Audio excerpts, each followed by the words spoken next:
Now, earlier this summer, before the frigid winds of July rolled in across the nation, the pre-media blitz for the latest action adventure movie began with the soundtrack, and so the airwaves were filled with some of the greatest bands of the late '80s and the '90s in preparation for the release of this movie. And of course, there were hidden video sections drawn directly from the film showing high action and adventure in the frozen north, particularly this icy peak, which is behind me, which is known by two names. One is Mount Thor, and the other is Thor's Peak. And what makes what makes the peak particularly noteworthy is that on the entire planet Earth, the vertical drop of the face that's next to the side of my head, the other side of my head here, is the largest on Earth. Mm. And depending on your view, this mountain sticks up like a giant tooth or like an upthrust arm, but it is an undeniable, you know, mark on the landscape. It resides in a northern island in the Canadian Arctic called Baffin Island, and it's about 50 miles north of a place called Pangnertung, right, which is just above the tree line. And we'll begin our action this evening in the community of Pangnertung after nightfall. Right? And there's not much of a tourist trade, but there are some wily locals who have made an effort. There's a very small booth near the ocean docks and near some of the more public areas like small restaurants and things that sell T-shirts and other paraphernalia, such as "This is your last chance to see a tree," and you know, "Make love to a tree today," and all that kind of. And little chocolates, boxes of little chocolates that say wolf droppings. I've been to Canada Oh, That kind of and stuff, yeah. Alaska. And all the maple syrup is sold as frozen. You know. Now, the reason why everyone is in Pangnertung is twofold. It has been apparent since learning of the big draw related to Mount Thor that the opposition going against you was such that a solo mission would end in failure. And failure would mean whatever is recovered would wind up hidden away in private collections to be drooled over by some slobbering billionaire instead of one, rewarding you financially, and two, being in a museum. That is unacceptable. Now, the second reason is that to go any farther, because Mount Thor is landlocked, the plane, which is currently equipped with pontoons for water landings, needs to be refitted with skis. So, it is dark, and it will continue to be dark. The plane is at rest at a dock in the harbor near a silvery, icy beach. The moon hangs off over the community. The few scraggly trees around cast shadows because of the brightness of the full moon. And you can hear a couple of gentlemen bitterly complaining as they commence the process of hauling the plane out of the water up on the beach for this conversion process. Now, this plane belongs to Chase Bannon. And Chase tell us about your bush plane. What condition is it in? God, I need a good name for the plane. I didn't think of a name for the plane. This is horrible. Come on, Chase. Dottie. Dottie? I like Dottie. That old-timey woman's name. It's got to be Yeah. Bessie, Dottie, something like that. Dottie, yeah. There you go. Margaret. Or Mhm. Bessie. Yeah, that would be the one. Yeah. Bessie with a big picture of a cow. Yeah. Yeah. Yeah. I gotta go with Dottie, though, because that was first. No, wait, Minnie. Minnie. I like it. The mini Pearl. Well, sometimes just call her the Pearl. I like Minnie Pearl. That's good. One of those pin-up paintings of Minnie Pearl. Oh yeah. With a tag on the hat and everything. Just Saluting. Classic stuff I used to watch as a little kid. With my grandmother. Or Chase used to watch as a little child with his grandmother. Who was I? Because I'm immersed. But she's a beaut of a plane. She's a little rough. She's you can't just get up plane. Up here especially. Planes go for a good deal because they're it's how you get around like places like Alaska for the most part. So yeah, she's seen a little bit. However, she's reliable. She's rugged. She's just held together in a couple areas. There's been some retrofits. You think they get to fix things after a while, but she's fine. She's a good plane. And she's a hell of a plane. Color? Let's see. Grabber orange, like a freaking, like a Dodge. That Dodge color. I got the closest thing to Grabber orange. Okay. Official Dodge color. Because once again, the snow is white. I'm not going to fly a white plane. It's ridiculous. You crash. Not that you would crash. People are going to be able to find you. So we have the dark gray of the Arctic Ocean lapping gently with some small frost spray. We have the silvery beach, part ice, part snow, part dark sand, right? We have a parking lot beyond filled with massive four-wheel drive vehicles, knobby tires. And as our view passes beyond the plane across the parking lot, we start to hear strains of music, kind of distorted from distance and because they're inside and we're outside. But slowly it resolves into Sleeping Bag by ZZ Top. And as we recognize the music being played, we see the large plate glass window that proclaims Smiley's Tavern. And there's this one little pine tree with kind of a half-hearted smile etched into the logo. And it just looks like there's this warm orange light coming from inside, and we can hear the pounding of the speakers and of the live cover band inside, playing their hearts out, paying homage to ZZ Top. And behind the bar, over the rooftop, we can see, the full moon and in the Arctic sky and the glittering dust of stars. And then a glittering dust of stars erupts out of the plate glass window, propelled by a body.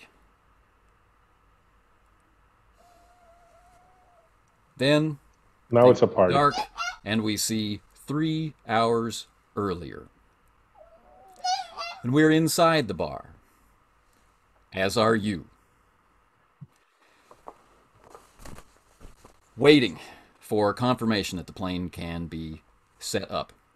And the cover band, as soon as strangers walk in to this small kind of insular community which doesn't get much traffic, they shift from some nameless country tune into Don't Stop Believin'. Oh. Woo! Just hell yeah! The episode ends just like Sopranos. Come on, I want to see if this guy can hit this note or not, man. So it's some straining vocal chords, but he makes it. And time passes. Beer is flowing. Food is flowing. And some of the locals begin to pay attention to each of you. And just to make this pretty clear, this is your first danger. When we get to the end of this description, you'll be needing to roll to get out of the potential danger. Somebody is going out that plate glass window. Now, probably Chase, but you know. That's where the smart money is. I'm being typecast here. So we'll start with Chase then, who's being typecast. Of these locals, right? This is a community that does a lot of, fishing and hunting and prospecting. They've got lots of consulting experts for different companies that need to operate in the Arctic. Of course, there's guides and there's environmentalists and there's retired or off-duty RCMP officers. The Royal Canadian Mounted Police. There are all sorts of people, washed up on the beach of this community in a sense. So, who in particular, Chase Bannon, wants to dance with you? To dance with me? Oh, to fight me? Oh, not to fight you, to dance with you. This isn't Monster Hearts, Chase. Oh. All right. Two different things. Different games. All right. Well, so because Chase is like striking and dirty blonde and Soundgarden T-shirt and hip and cool and 31, but still hip and cool. Still thinks he's closer to 18. I don't know how I decided 31 in 1999, but I'm like, he's no clue. There's this cute, attractive redhead. What are you doing here in a place like this, honey? All right. I'm digging Journey, she's digging Journey, and there's the the long neck beer bottles. Woohoo! You put my arm around her. Yeah, honey. Of course she wants to dance with me. Of course, I'm charming. Okay. What else am I gonna do while I'm waiting for my plane to be fixed for hours? And that maybe plays a small role in your attractiveness too. Not just your excellent taste in music, not just your ability to swill Moosehead, but you have a ticket out. Yeah. Mm-hmm. Let's cut Not over to leave to Thornton Sammy. behind. Who wants to dance with Sammy? Because the band has just announced that they're going to play Footloose. And everyone's talking about line dancing. Everyone's trying to find a partner real quick. Who's coming for you? Well, Sammy is is far cooler in his head than he is in reality. And he wears cool. Okay, you got competition for the plate glass window, Chase. Yeah. And let's be honest. And Chase, Victoria, and Sean are well aware of the fact that if Sammy wasn't good at what he does, he would be intolerable. He's barely tolerable because he's really good at what he does. So he's sitting back, and what he's eyeballing and kind of looking around, the music's fine for, these Luddites that are in this town. And he is looking for the quiet one. Ideally, if she has dyed her hair jet black, that would be fantastic. The thicker the eye makeup, the better. Well, you are in the North, and there's a certain large kind of genetic predisposition to dark, smoky eyes and long black hair. So yes, and you know what? He sees a girl close to his age, 22, 21 years old, and the fact that she's wearing a Sex Pistols t-shirt immediately grabs his attention, because that's the kind of surface rebellion that he's all about. Hot Topic rebellion. Yeah. Mm-hmm. Yeah, he's a fan. So the fact that they catch eyes and that she comes over and he decides, you know what? Footloose, not my kind of music, but now it's kind of like retro ironic. So yeah, let's go dance to Footloose. Excellent. With the Sex Pistols t-shirt girl. Exactly. All right. Now, let's just round off with all the men then. Sean, who's making right. eyes at you? Who's going to dance with Sean? All right. So Sean could almost fit here, except he doesn't have tattoos or piercing like they favor in these towns. Like I've been in towns like this. And so he, Sean looks like he could fit here. He's Irish American descent, dark hair, blue eyes, about 6'3", and built like a linebacker. I had to decide because of the 6 diamonds in toughness. It says. Right. So he's built like a linebacker. Faded jeans, cowboy boots, plaid shirt. He could fit in here, and he's quietly looking around, sipping his beer, and he notices, this girl who's, he's also about 30, but he notices this girl who's got quite a bit of native blood in her, and that calls his attention because he's from Nebraska and he's been around. These native ladies, and for some reason she calls his eye, and so he invites her over for a drink. All right. And then the mystical notes of Kenny Loggins sweep everybody out onto the dance floor. But excellent. Not too many ladies pass through Pangnertung. Right? So Victoria Mallory is getting a fair bit of attention anyway, but who does she bless with her attention? I don't know if she's blessing anybody with her attention. I think attention is being lavished on her, and it's not necessarily welcome. So she's sitting at a table. She's a late 20s graduate student, right, working on her PhD. And so she's... the place is still cold, right? Even though it's winter. So she's still, she's not used to this weather. She's from Morocco, for God's sake. So she's wearing her coat, right, indoors, and she's sitting at a table with a map of the Thor's peak, right? It's just a crude, Did they have tea for her, or is it just beer and whiskey here? I guess they have coffee or something, right? They'll have coffee. They're very proud of how firm the spoon can stand up in it. Right. In that coffee, and, yes. and let's be clear. The more attention is lavished on Vicky, the more Chase is filled with mirth, just kind of elbowing the other guys, like, check this out. Because this is killing her. She hates this. This is great. And so she's trying to take notes, right, on landmarks and mountain and topographical information in the map. And there's this big, burly, bearded guy with a baseball cap. Cat. It's huge, but it's more fat than muscle, really. And he's a little bit inebriated and is introducing himself as Eddie, but she's not interested in dancing, so she is trying to brush him off. Maybe that's what begins the danger. Oh, yeah. All right. So,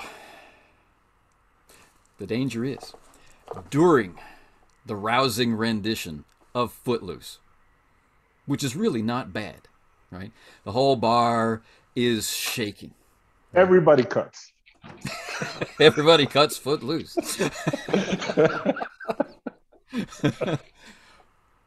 But behind the bar, the friendly bartender is on the phone, the long coil, right? Yep. And he dials and he dials and he dials. And so we're through the opening guitar solo introduction by the time he finishes the number. But after the first verse, some more people come pouring into the bar. And some of them, of course, just join the dance floor. But some of them begin to move right for your respective dance partners. So, heading toward the Sex Pistols t-shirt is, well, another woman in a Sex Pistols t-shirt. Yeah. Heading toward the ethereal redhead is the twin of the guy in the hat bothering Vicky. Chase. Except I kind of figured. the camera's kind of zoomed in a bit on him because he looks bigger. Yeah. And heading toward Sean is a really lean looking guy with a really big two-tongue belt and mirror aviator glasses. And he's just very quietly cutting through the crowd like a shark. And heading toward Vicky, rolling her sleeves up, her big flannel sleeves, is the spitting image of Rosie the Riveter from World War II.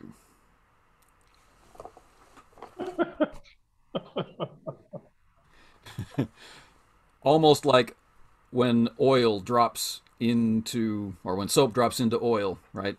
Some of the crowd begins to scatter. Some of them form a circle, right? With glittering eyes looking at you to see what it is that you're going to do. And I ask you, Sammy, how are you going to avoid the confrontation? A definitely physical confrontation. So this other woman is approaching and has meanness in her eyes. She has a certain possessive meanness in her eye. Yes. Sammy's gonna be tossed out by a girl, man. So Sammy's super observant, right? In fact, he's been making sure that Victoria is okay. Been very focused on that. Also making sure Sean is close, just in case I speak ahead of myself. I know that I've got Sean behind me, which is not uncommon. I piece together very quickly as I see this other woman start approaching. I look back at Deb, who I'm dancing with, and realize that Deb didn't give me all the information I needed to understand the situation we're in right now. And I piece it together very quickly. And I've got a neat whiskey that I took out with me on the dance floor, and I'm jamming, I'm dancing, kind of piece it together. Oh shit. Okay. So immediately my hands go up and back away. And I do not want to be confrontational whatsoever. So I immediately like, hey, my bad, this is cool. We're good. Kind of just fit. That's my physicality and being as non-confrontational as possible. All right. So we're looking at avoidance then. Very much so for you. So take a look at your character sheet. The suggestion I might make, but let's take a look together. Would be alertness. Alert. Sammy, alert. It's not bad for quick you. Start. In the quick start, they call it caution. Yes, it was. They corrected it to alertness. Alert, yeah. Got it. But, on your sheet, you have it as alert, and unless you have another suggestion. Nope, I'm with. Okay. Chase. Yeah. How would you like to avoid or deal with this confrontation? You can go right to fight. It's okay. No, I just I see the dude coming up.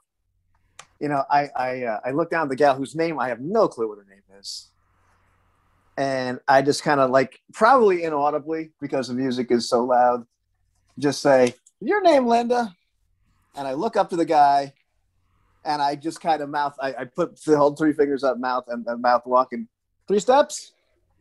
And with a big smile on my face, "Give me 3 steps, fella."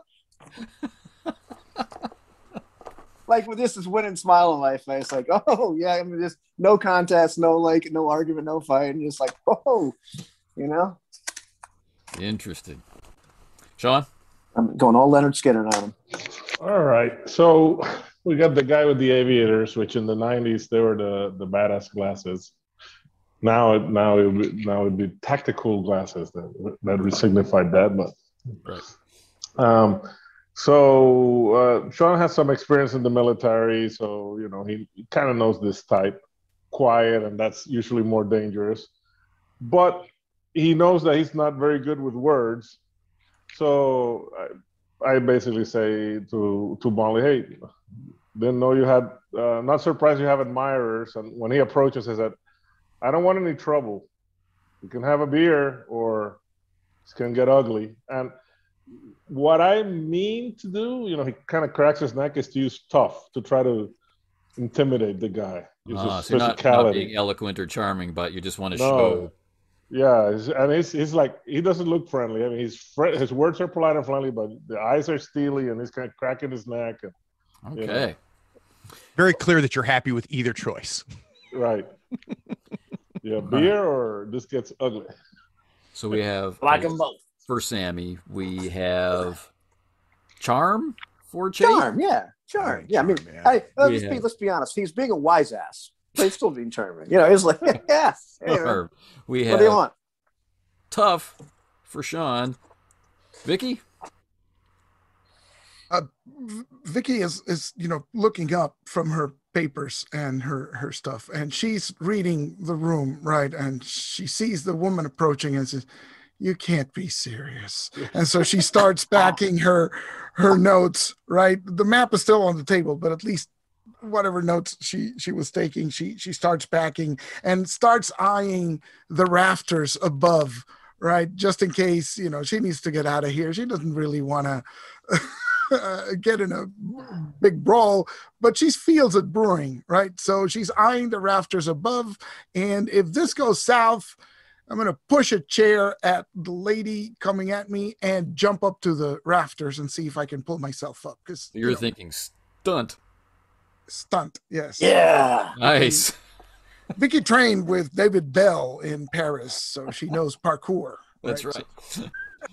All right. Well, the rafters are beautiful. I mean, there's all kinds of interesting things up there, but there's canoes and there's nets and there's lobster traps. There's all kinds of atypical things, but lots of Knives stuck, handhold. this way. Stunt. All right, gentlemen. This is a basic danger, which is about to blow up into something more. All right.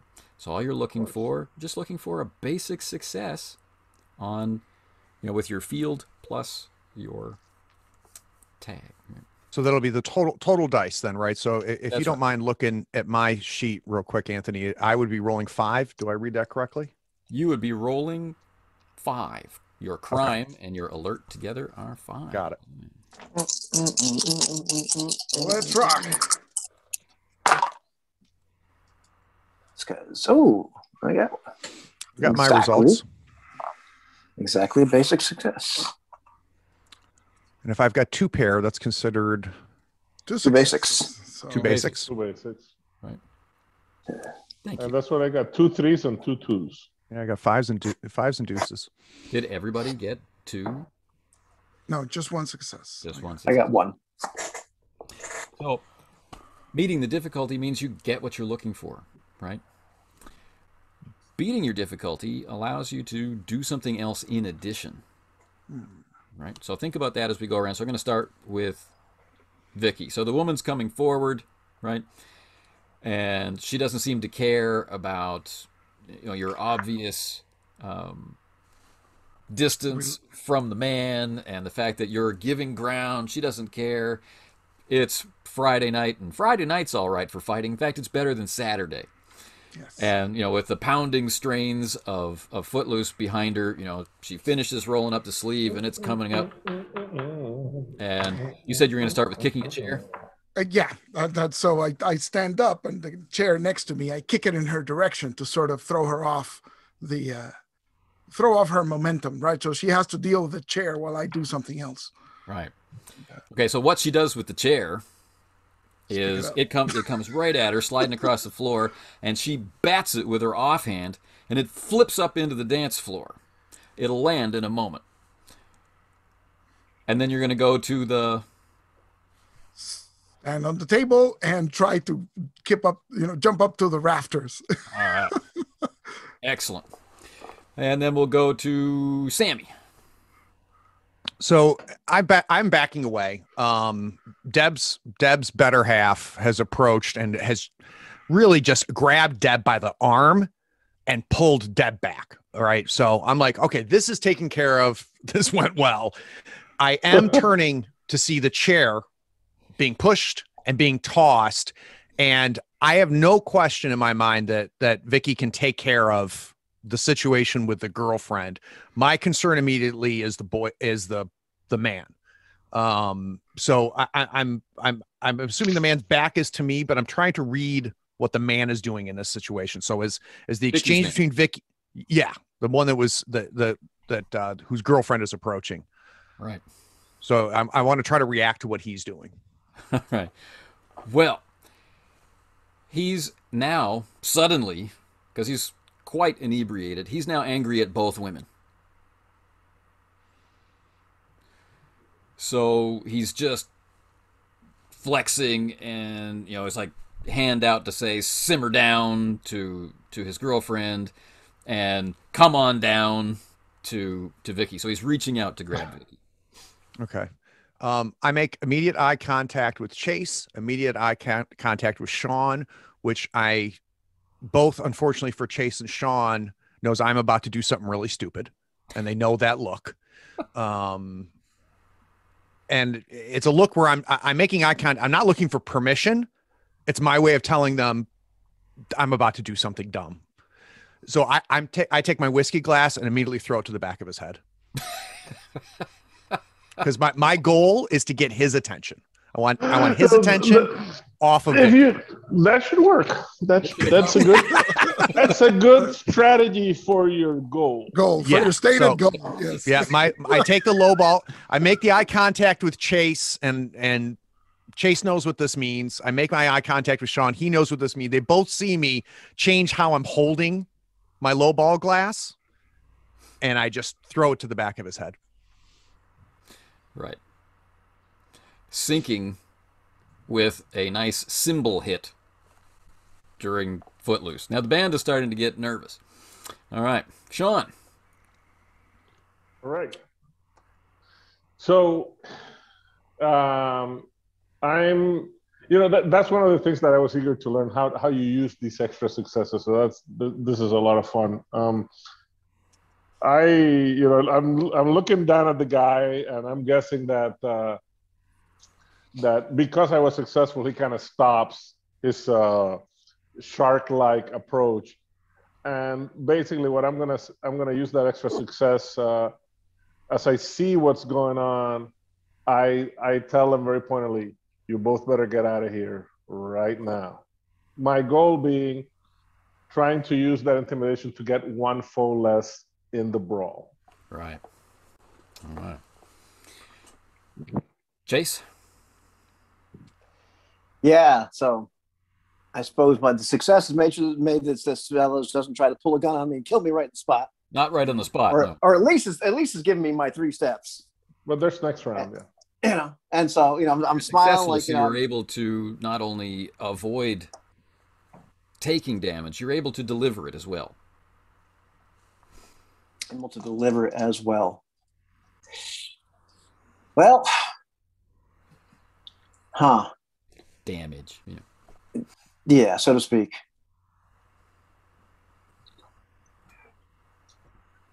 So he's coming up. He's mad. He's gonna turn and scream at Linda Lou and all that kind of junk. We got and so I got my moment. And I look. I'm spinning around thinking.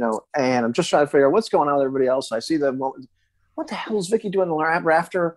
I'm going to try to find Sean at that point, because I'm like, I'm not going to try to find Sammy, but I'm just going to try to find Sean. But as I'm spinning my head around, I'm like, what the hell is he doing?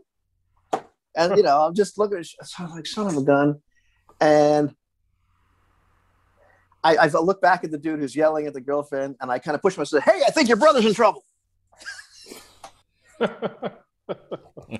So he goes spinning off, or she goes spinning off into the dance floor to impact, causing the line dance to become a cascade of falling people, which is for the band to switch into a faster paced, more frenetic version of sleeping bag than has ever been played above the tree line. Yep, absolutely.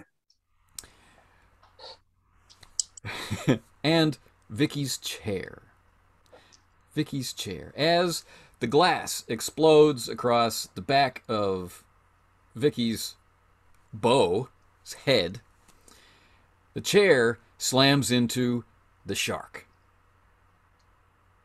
Oh, He no. goes down under the assault of the chair, taking two other guys who were minding their own business at the bar. They weren't doing anything wrong. He takes them down off their bar stools, too. And danger escalates. We now move into a more complex, dangerous situation. This is how this is going to work. It's going to explode into, it's already exploding into a huge bar fight. Beer glasses are flying, chairs are flying, tables are being flipped. It's like they're waiting for the spark. The dancing was one kind of fire, but this might be a more satisfying fuel for them to burn, right? In the long, kind of endless nights. Kerosene. Now, Plus, the dentist needs business. this is what you need to do. 1, there are fists and feet and furniture flying everywhere. I'd like you to avoid getting hurt if you can. That's one of your basic challenges in this danger. The second challenge coming along, or the second danger in this suite of dangers for your one roll, is to prevent harm to the innocent person who just wanted to dance with you. All right. And the third, the reason why you are in this bar in the first place, is the rumors about the exciting find at Mount Thor were started by a local who is rumored to have a part-time job here and was due to arrive sometime tonight. Right? In the chaos where you'll likely have to flee just ahead of the police, will you be able to spot and make contact with Inuksuk, the busboy? Inuksuk, Inuksuk. 3 basic difficulties in this danger, 1 roll. Think about how each of you would approach it, and we'll see. All right. This time I want to start with Vicky, who has an elevated position. Right, so I'm in the rafters. So my plan is to walk like a tightrope thing through the rafters, right? Grab a empty metallic lantern, right? Like a camping lantern. A Coleman lantern. Yeah, it's full of, there's canoes and oars and, beaver heads or whatever. But I want to grab an empty lantern, right? And smash it down on somebody to hit them on the head as I make my way across and make sure that my friends are okay, dropping items as necessary to assist with their individual.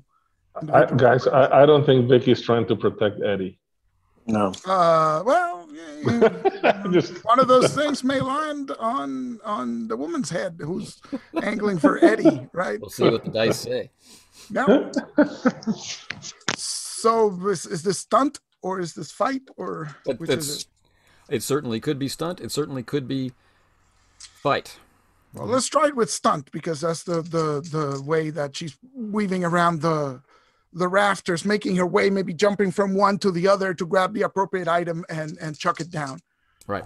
So you've got 2 ways to get there, right? Mm-hmm. You have, you can get, of course, 3 pair, mm-hmm. right?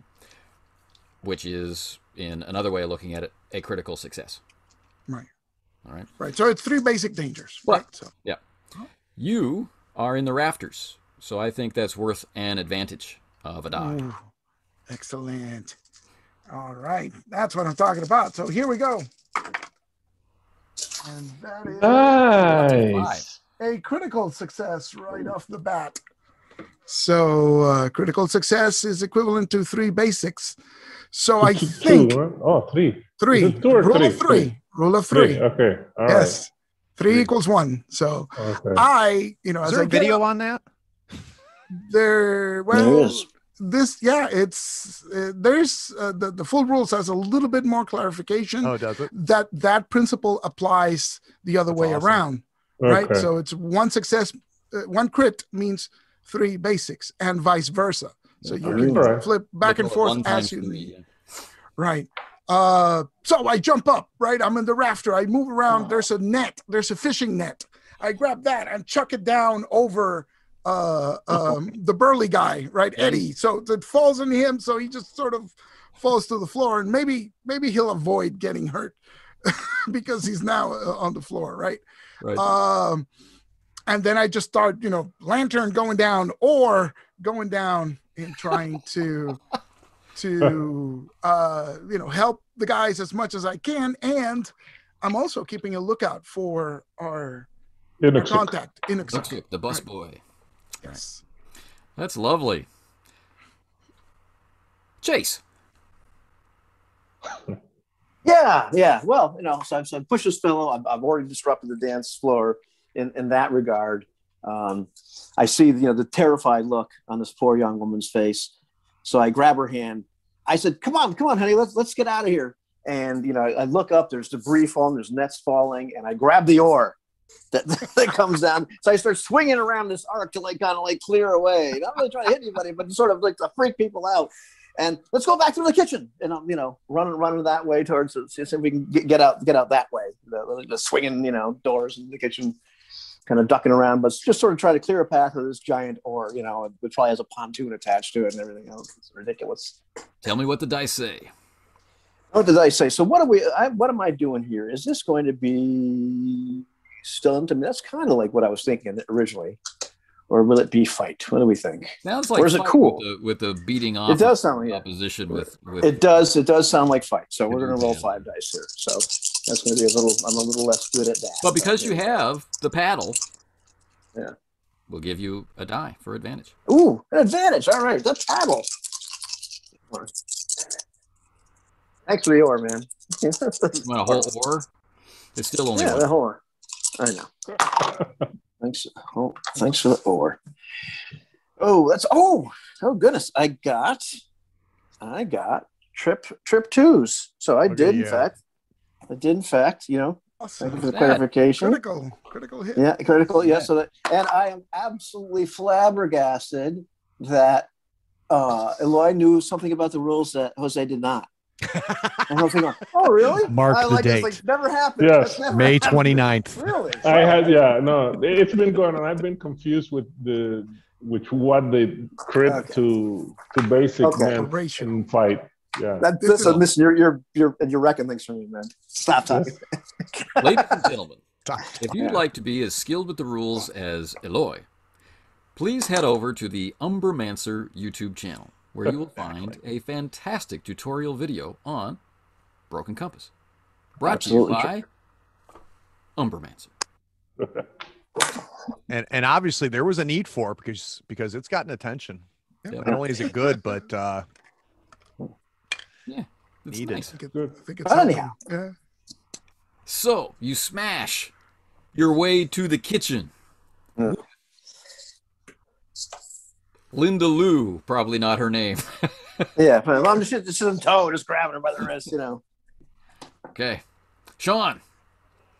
All right, so it's time for the party to really get started. So Sean does something that I would never do in real life in this situation. He telegraphs what he's going to do by assuming a very classic karate stance, Hollywood style, and he pushes Molly behind him, says, "Stay behind me. Try to follow that redhead out the back door." And he just goes kung fu on these guys from his karate stance because it's Hollywood. He's gonna go kung fu from karate. Oh, Yes. devious. Yes. All right, so that's a fight do. All right. Yep. And okay, so I got 2 3s, nothing else, but I have martial arts expertise. You do. So you can re-roll the dice that didn't help you out. Correct. So you're looking for 2s or 3s? So I got 3 3s. I got the 3 3s. And then Look at you. Nice. So that's what the expertise is for, I guess. So now, do you have to, in those cases, do you have to say like, "Daddy needs a new pair of shoes" when you're like re-rolling? Oh, okay. So I would describe that he kicks the first flying stool that comes in Molly out of the air, with one of those half moon kicks. Yeah. With his cowboy boots on, very practical. Nice. And then he starts, trying to, knock people down so they can get the hell out. And he goes, "Vicky, what the hell are you doing up here? Let's get the hell out." Are you also making it for the kitchen? Yeah, backing his way as he judo chop, Now he's mixing it up. People stuff. Right. So there's all kinds of, once you kick the bar stool out of the way, some guys are making room because they're sensible, and other guys are charging forward because they're not, to be, peppered and popped and knocked down. And Sammy. So throws the glass, hits the back of the guy's head.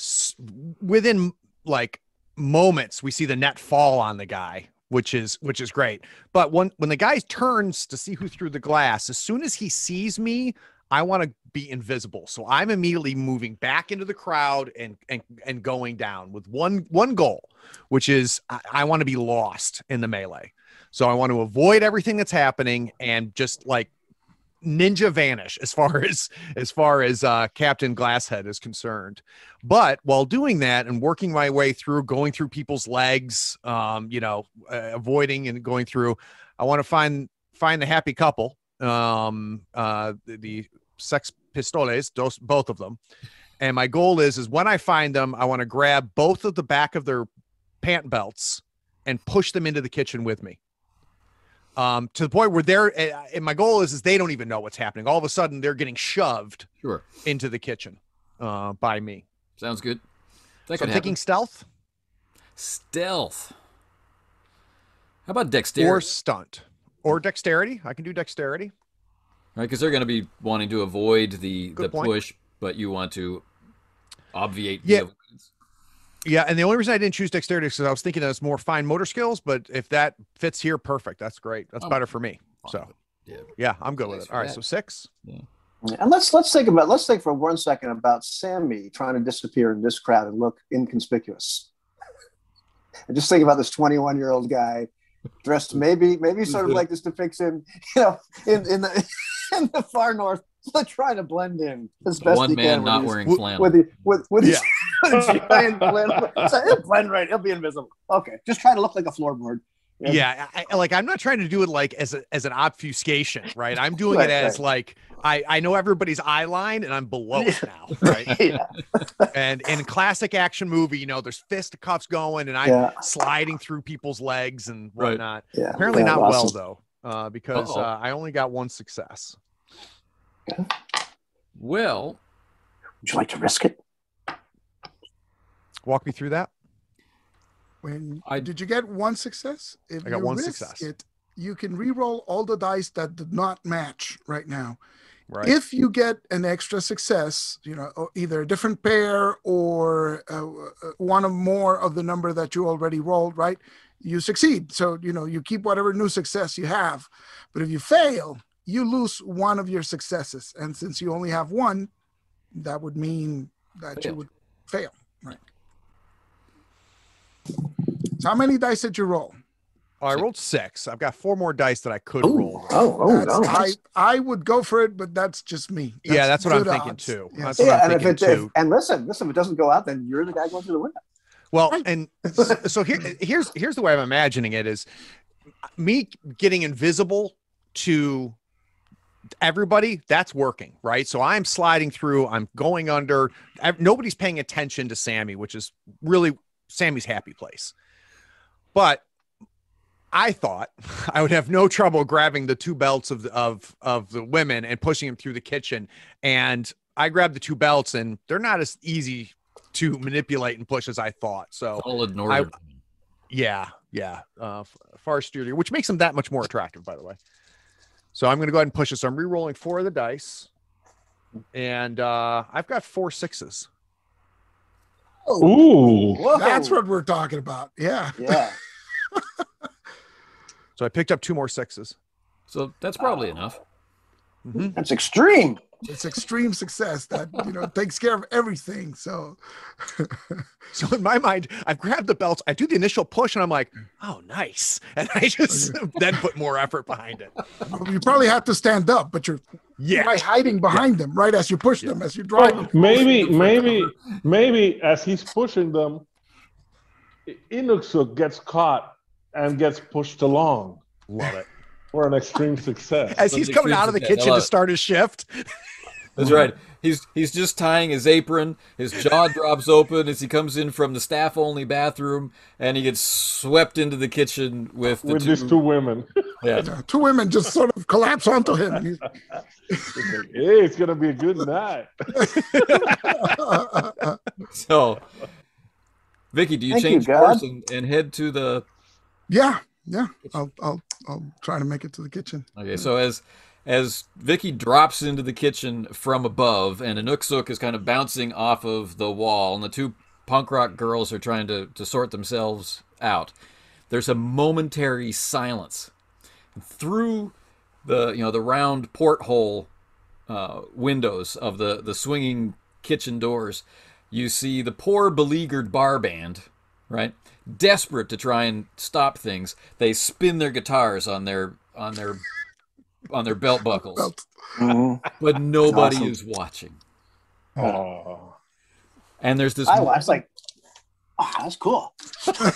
There's this momentary silence, and Linda Lou, not her real name, says earnestly, on tiptoe, straining toward Chase. She says, "I think we're alone now." In that way that reminds you of, there doesn't seem to be anyone around. But That's then right. Sean comes through the door, Vicky comes through the door, Sammy and 2 punk rock girls and a busboy come through the door. I'm like, "Oh, come on, guys." And the Inuit girls, just somewhere there. It's a big party now. And you hear the sound of Canadian sirens. Window breaks somewhere in the front room, right? We can hear the glass crashing. Yeah. Well, I was tossing people around, so who knows what happened. This behemoth giving push kicks. You were successful. It wasn't you who went through the window. Somebody else went through the window. And so we cut to the outside of the bar. All right. And the glass shatters. And aviator glasses guy comes flying through the window, propelled by Rosie the Riveter. Awesome.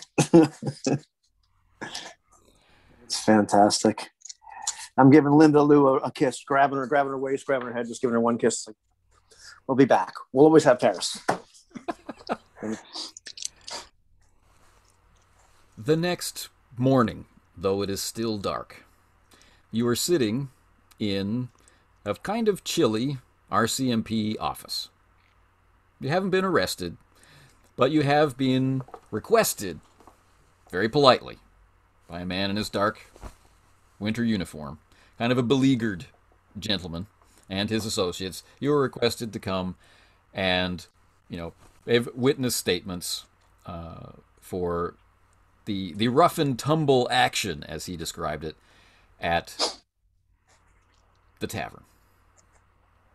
I imagine him like an older Lee Marvin for some reason I can't place. Right. So he has a salt and pepper mustache, and his hair is, retreating gently from the rest of his face, perhaps because it can't compete with his rugged charm. And he's quite a physical specimen. He's been talking to the locals all through the night. So the coffee percolator in the corner has been chugging out molasses all night long, and there's some nice donuts and twists in the corner and hardtack, that kind of stuff. But this has given you several hours to talk to Inuksuk about the rumor. He locally has felt like nobody will believe him. But you're not the first strangers to come to town. Well, who else is here?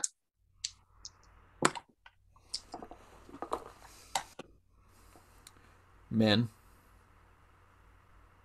He seems really uncomfortable in his own skin, and that makes his clothes uncomfortable, which makes his chair uncomfortable, which makes kind of the whole room uncomfortable, is how uncomfortable this boy is.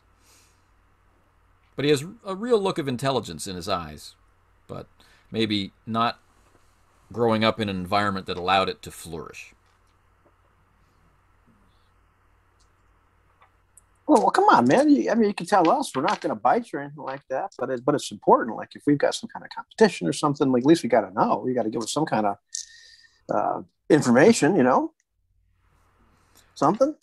That's your plane, right? Tell. Yeah. Ain't she a beauty? It's orange. You can see it in the dark. Yes, you can. Yes, you can. From outside of town. It's the idea. Yeah. That Vicky has spoken just makes him blush automatically. Ooh, oh,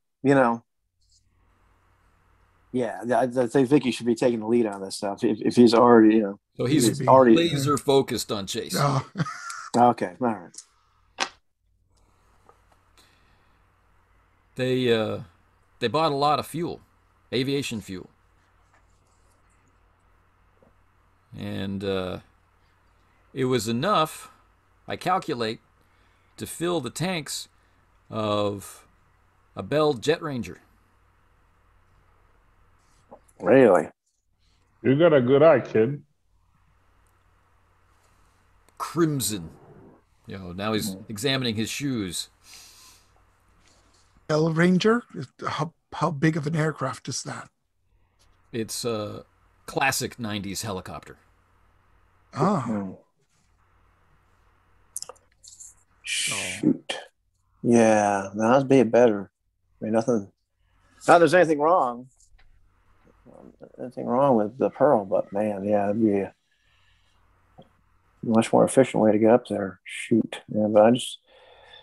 How long ago did everything they was leave? scraped together enough for one of those. How long ago did they leave? Oh, he looks at he looks up at the clock on the wall and says maybe 2 hours ago. Oh shoot, you gotta get going. They bought all the dog food in town. They rented all the guides. So they have sleds, they have guides. They're way ahead of us, gentlemen. A lot to put in one chopper, though. Where would a chopper like that be parked here? Where could someone plant a bird like that? They were having work done. Different brothers than the ones who are doing your plane. They hate each other. But they couldn't. He drops his voice like it's now you're co-conspirators, right? There's no one else in the room that could possibly hear you, but he drops his voice. Says, I heard them complaining that they couldn't get on to Air Force Island. And Air Force Island is a small island off the coast of Baffin Island.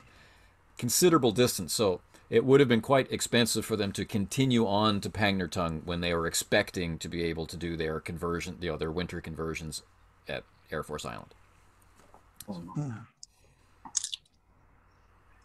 that makes sense. Well, shoot, we can't sit around here with freaking Dudley Do-Right all day answering, He laughs.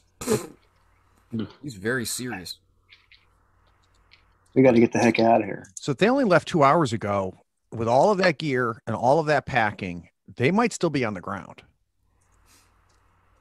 I figured the helicopter could make the trip in about an hour. Yeah, probably. But the sled dogs, it's maybe 20 kilometers a day, 30 on a good day. So 2 days, 3 days before the dogs get there. Mm-hmm. So we should have time to get ahead of them if we can get a good landing spot. Right, Chase? Yeah. I can land a plane just about any place, really. I mean, not as easy to land as the chopper, unfortunately, but it's be fine. I mean, you got skis, Chase. Yes, I got skis. Well, we better take a look at that map and see if we can locate something that looks like a good landing area. I'm sure that we can plan something ahead of time. Why do you guys believe me? What was that? Why do you believe me about what I found? There's few indications that anybody else has seen anything there. So any rumors, any information, really, it can only help. Otherwise, we'll be going in there blind. What is it that you saw? Exactly. I didn't tell anybody because everyone got so mad, and they all thought it was stupid. And one strange lady from the Department of Tourism came and talked to me and said that I shouldn't be trying to steal tourist dollars from Newfoundland and Nova Scotia for some kind of Viking find. But I mean, if they came here, shouldn't people know that they actually came here? I don't know why she'd be so upset. But Viking. Yeah. Yes. Vikings. Did you see anything up in the mountain that leads you to think of Vikings? Well, he digs in his pocket and he takes out a small coin.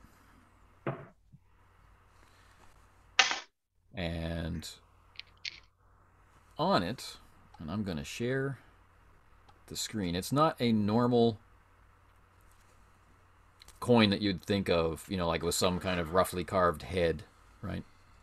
But I'm going to ask for some of your expertise here in a moment. But I'd like to share this screen. This is not an exact representation, but this information, this visual information, is represented on a coin. Nice. Man, look at the schnozzes on those guys. Nice. So I want to see if I can get any information about that. Yeah. If I can date it, if I can localize it, right? Yeah. While Vicky's studying the coin carefully, I kind of elbowed Chase and said, going in blind. She didn't mind going in blind in Peru or Somalia. What the hell? I don't know, man. Maybe she's getting to be like kind of overly cautious in her old age. A little trusty, little. She had always been a little uptight. maybe she's getting a little more so. You know what happens. While you are having your conversation, just in the background, the RCMP officer instructs one of his subordinates to take my daughters home, and of course it's the two Sex Pistols girls. Yep, Chase has got competition in Sammy for flying out windows and such. I hear that. I hear that in my hoodie. I just kind of pull the hoodie down a little bit more. I lean right over to Sam. I was like, "You're screwed, son. You're screwed. Listen, you get in that kind of trouble, I'm not flying you out." But they are sisters. That's kind of cool. Yeah. Man, you're gonna die young. You know that?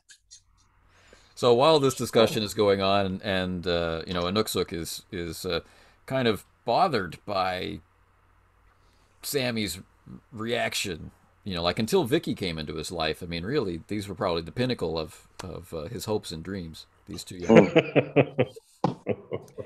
How do you want to approach this, Victoria Mallory, granddaughter of famous explorers? George Mallory, yes. Famous Victorian era explorer. It's actually probably Sir George. I don't know if they knight you posthumously, but and we're not sure. We're not sure. Did he? Will he find? Well, I think he, maybe posthumously. So it doesn't really matter if he survives. Anyway, culture, yes. So here we go. 3 dice. 5. And that is yikes. No successes. However, she didn't go to La Sorbonne college for nothing, right? La Sorbonne. Archaeology. Oh, nice. Well, and she rolls the exact same roll twice in a row. Yikes. Wow. So yeah, I'm having flashbacks to the Monday game.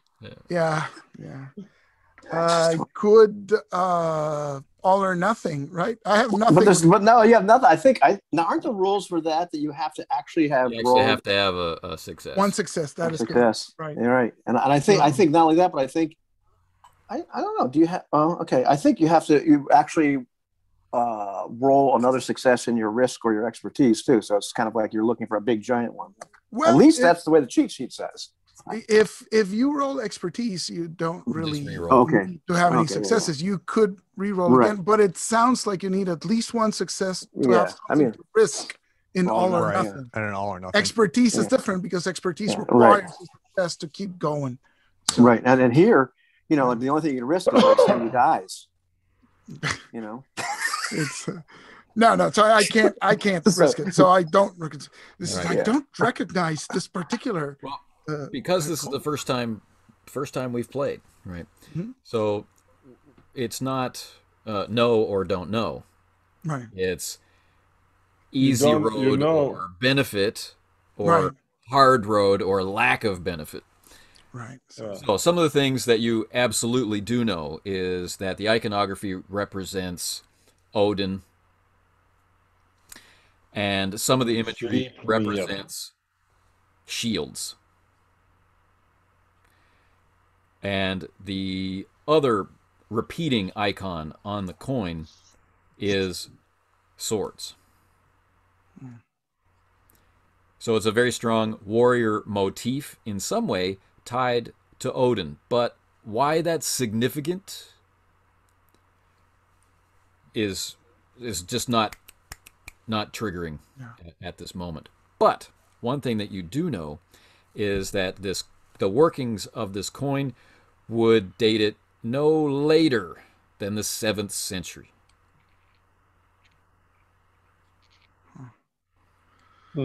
So I relay this information to her, but I'm thinking, as you said, this is all being thought out loud, right? When did the Vikings come to Canada anyway? The 7th century. Leif Erikson is later, though, but there is evidence of early pre-Columbine before European colonization. Viking exploration. Yes. Listen, Vicky, that's very, very interesting. Okay, thanks for the lesson. Okay, but like that, I can read about that later on. But so this is good. This is what we're looking for, right? Yes. This is okay. Evidence. All right. Cool. Well, you could give me the history lesson later on, Vicky. Inuksuk's quiet voice, as he's kind of shooting daggers at Sammy. Wondering what happened before he got there is like, all those dog sleds are for taking the stuff out, but I didn't tell them that, even with 20 sleds, it's not going to be enough. How much stuff is in there, son? Well, there's a lot of stuff, but it's also really big. Really big? Like what kind of stuff? Mountain, you mean? Is really big? You're not going to believe me. You're just going to think. No, I'll believe you. Come on, man. Charm him. Yeah. All right. I'm charming. And let's see. Yeah. Okay. There's nothing. All right. Charming. Before you roll your dice, Yes. I kind of slip him a 20. It's like some For your trouble. impress the girls. So you can impress the girls, son. A 20 with a small head on it. You can have a bonus die for the All right. So. fiscal generosity of Sean. And I forgot. I forgot. I have to look. The expertise areas I have, which do not apply to this role at all, right? But I do have heroism, and I do have 6 cents, so I could have used those in the bar. I have to remember what those. Yeah. That 6 cents was kind of an your 6 cents should have told you that.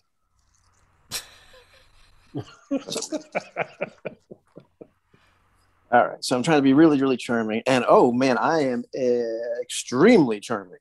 What? I'm extremely charming. Did you roll well? You're critically charming. Oh no! Wait, no, wait, I'm sorry. That I was. So, I'm sorry.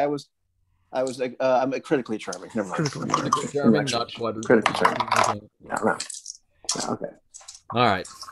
So, give me an idea here. How are you bonding? With this 16-year-old kid who's kind of been like illegally working in his uncle's tavern, underage, as a busboy. How are you connecting with this guy?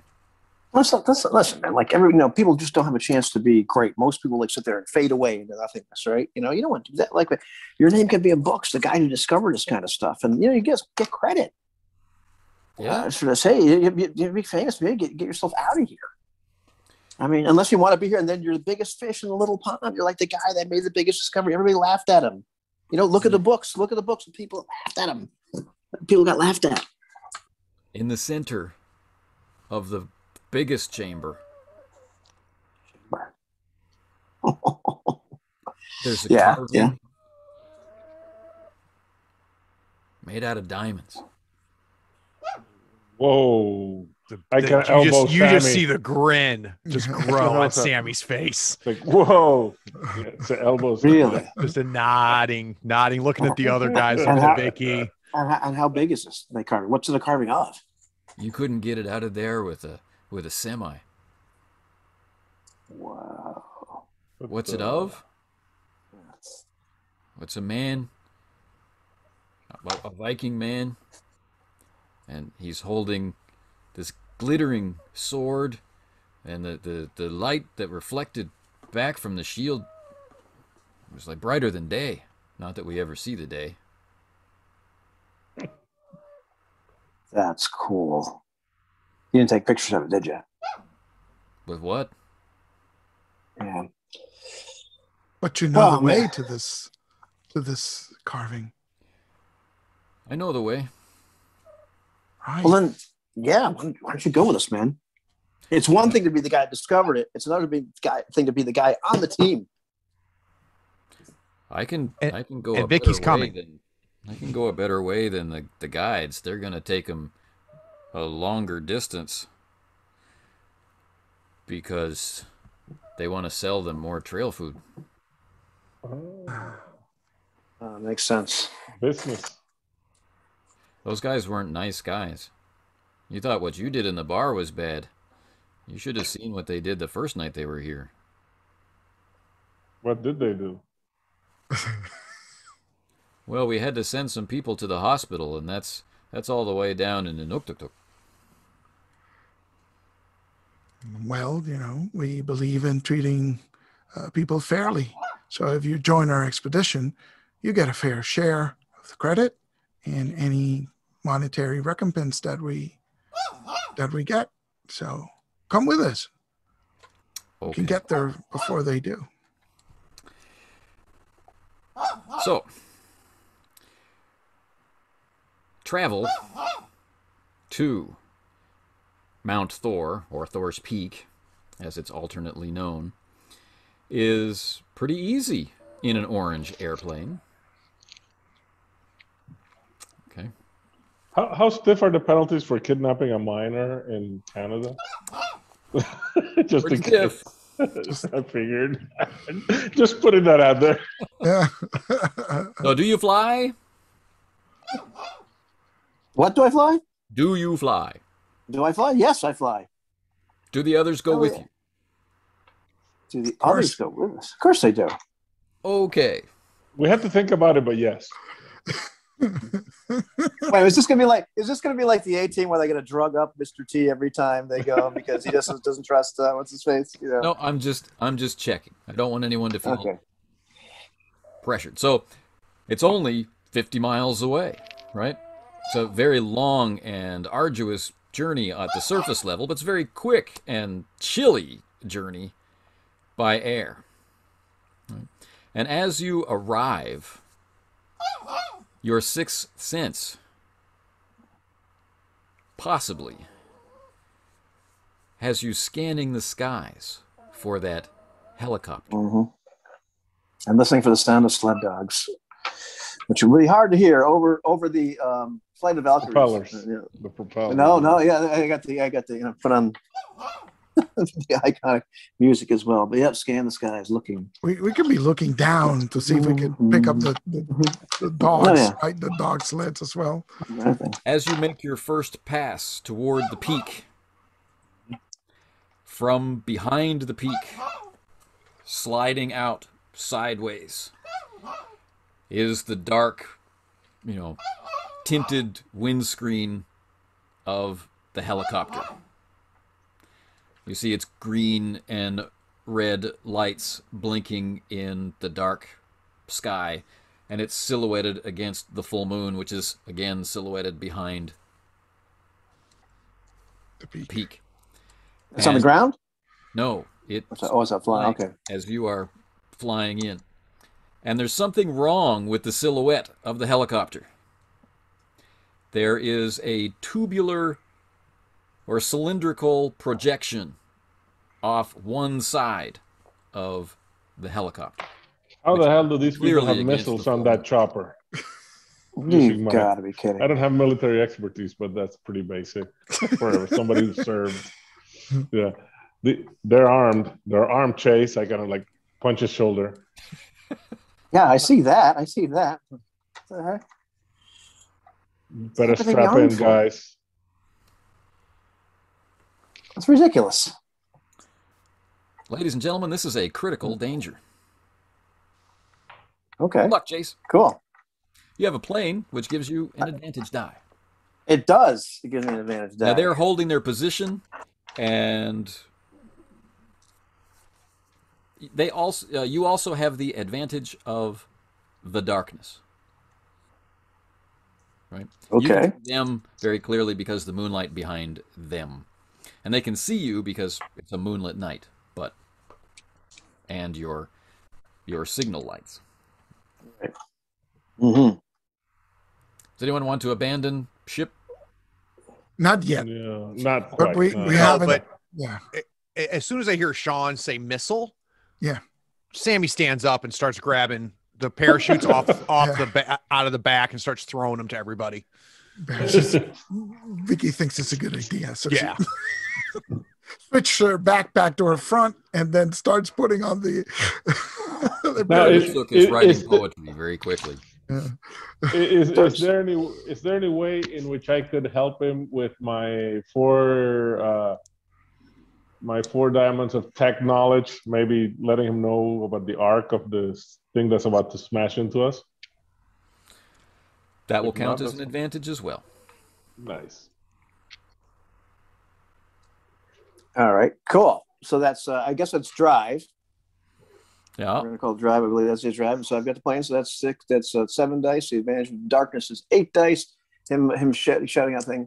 And also I've put my, I've seen this danger. And I take out the cassette and I throw in the cassette, my Soundgarden cassette. I plug it and Outshine is blaring out of the speakers in this plane, the cheap little speakers. But the speakers nevertheless, This song was not available on the soundtrack because of licensing problems. I understand. But it's, from 91, it's 1999, so I can just play that. I'm like, all right, baby. And have they fired dismissal? Okay, here we go. And it's a heat seeker, and it's got its sights set on you. Let's see. Let's start to arrange these. So I have a critical success and a basic success. And is there anything else? No, there is not. The rest of them are singletons, as they say in probability land. All right. So the missile is coming right at you, trailing smoke in the darkness, and you can see the hot glare of its propellant behind it as it zips past the pilot window, under the wing, through the strut outside the pilot's door, over the rear wing. Holy shit! Smoke goes across the windshield. What do you want to do with your basic success? Oh man, let's see. What can I do with this basic success? For example, you could seek cover behind the mountain. Yeah. But then it becomes a chase. That's his name. Nothing wrong with that. Yeah. Bannon's good at that. Yeah, definitely want to get out of their, anyway, but let's see, how far away are these guys from us? Getting closer every second as you're flying right at them. Yeah. So I'm definitely going to roll this plane like right over the seat cover. So it's, we're going upside down or sideways, and I'm doing that. I forget what the maneuver is called, but it goes sideways and just drops. Barrel roll. Yeah. Not quite a roll, but like when we're just going sideways, you just like kind of let the plane kind of drop sideways a little bit here. I told you to strap in, damn it. Yeah, everybody's seated up except for me. I'm the one handing out parachutes, and as soon as he does it, I just right into the inside of the plane. And I'm 100% sure that Chase timed it perfectly to make sure that I hit the inside of the plane. Perfect. Uh-oh. You're muted. I'm muted. And rules clarification, though, I shouldn't have rolled an extra die for plane. It gives me the expertise. But I had so many singletons. We're going to count. Sometimes equipment can give you a bonus. Right? Oh, okay. It's an airplane versus a helicopter, so we have the speed advantage. You could justify it like that. Okay, well, all right, then, yeah. But there I am. I liked the bright orangeness of it. There's this moment of hesitation of the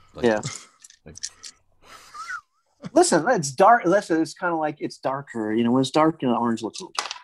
It's almost black, kind of. Keep telling yourself that, but just right.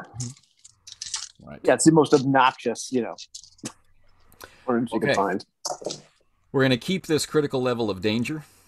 Right. Okay. And here's how it works out. If you are successful against the face of the opposition, we, of course, because it's the 90s action movies, they crash. Yeah. Cool. If not, you get hit by a missile. We crash. Yeah. Okay, cool. So you curve around the peak. Mm-hmm.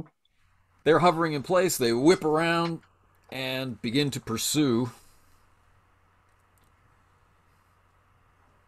Okay, cool. It's critical. What do you do?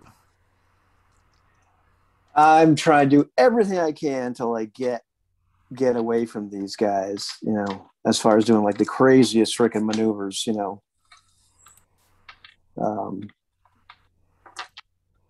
sort of, let's see. This is your environment. Yeah, exactly. So I'm like dropping close to Earth, like really doing some like just awful, like, almost, hitting the ground and kind of like trying to zip behind little obstacles and out rock outcroppings and what have you, just making myself a pretty difficult target. And Sandy, what are you doing? I'm picking myself off the side of the plane and trying to find a seat and trying to buckle in.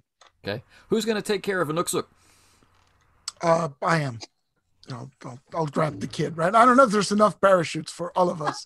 So I'm grabbing him, right? Which he's probably happy with. You can have parachutes, I don't mind, but you can't have enough. Right. So I'll grab him and hold on to me. Chase, shouldn't you land this plane?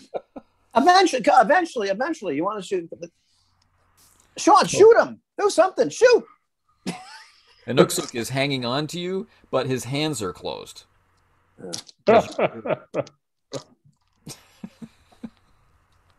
So, does somebody want to shoot?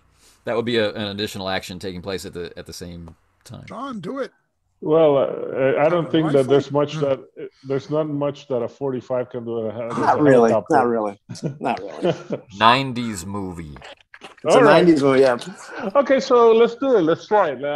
So Sean over his parka, he's got an old-timey web belt, and on the right side, he's got a Colt 45 and behind it a K-bar on the leather sheath that says K-bar USMC, right? He pulls out the 45, leans out of the plane, and shoots. Yeah. Have to open the door. Open the door. Even better. Even better. One leg on the ski. Even The strut, better. yes. I'm liking it even better. Ready. So I don't have any advantages to shoot, so it's just You my 5 dice. empty the mag. That makes sense. Yes, I will do that. So I'm trying, desperately to break through the shield, maybe get or maybe hit the back propeller. That sounds like something you do. Yeah. I empty my 7+1 at the Nice. at the 1, 2, 3, 4, 5, 6, and I got a basic success. Oh, Should I risk it? Let's do it. sure. 4 dice. Why not? It's 4 dice. Why not? You got to get something. Wait. You don't have expertise in pistols? My God. Oh my God! I don't know if you can. It's a critical. It It's a is critical. very That nice. is, yeah. It's a great. Awesome. Bang! Bang! Bang! Bang! Bang! So, The helicopter is beginning to smoke. It fires its missile. The back end of the helicopter whips around, and it's spinning around its point. It's dropping rapidly, but the missile is still tracking. And the helicopter explodes in a shrapnellous cloud of flame. Yeah.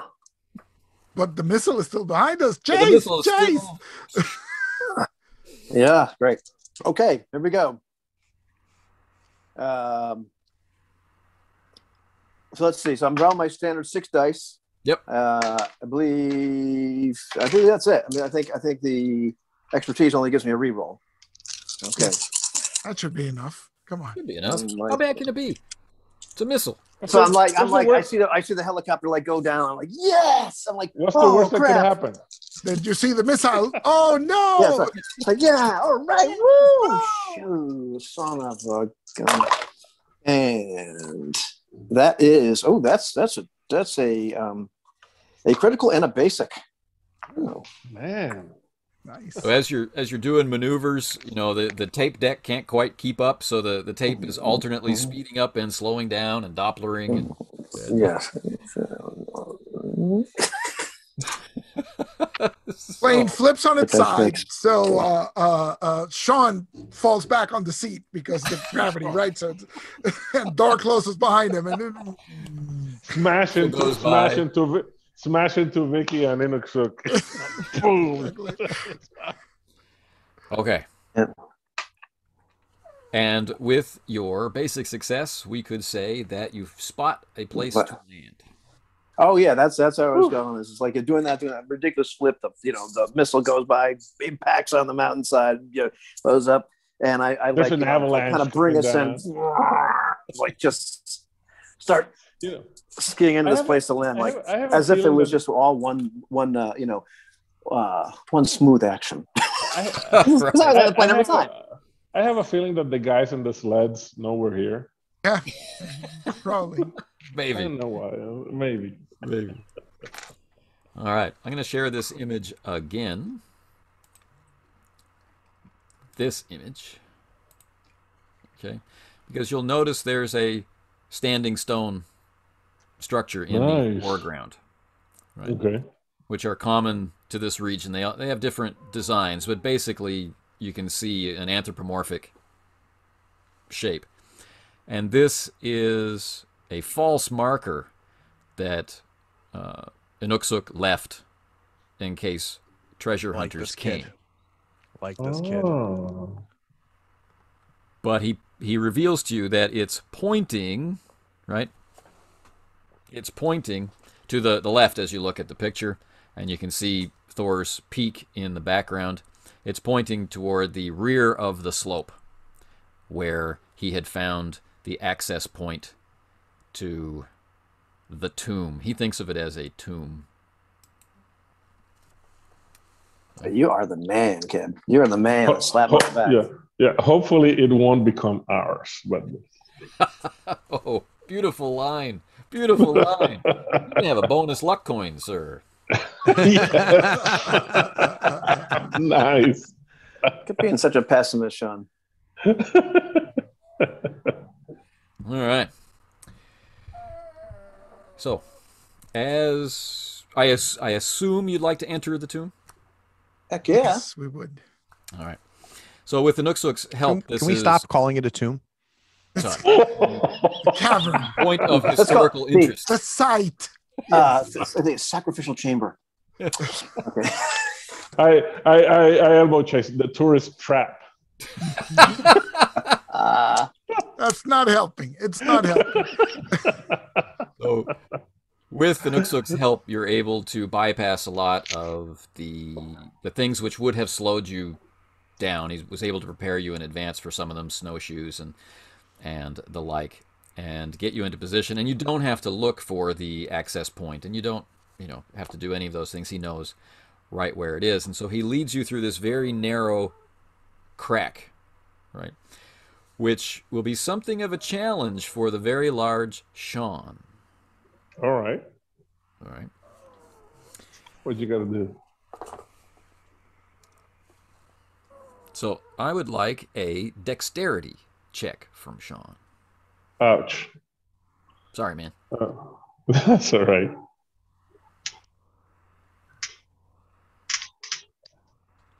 Well. Not bad. Not bad. Yeah. Not bad. I guess that I had the foresight to take off my really empty backpack first before sleep. Okay.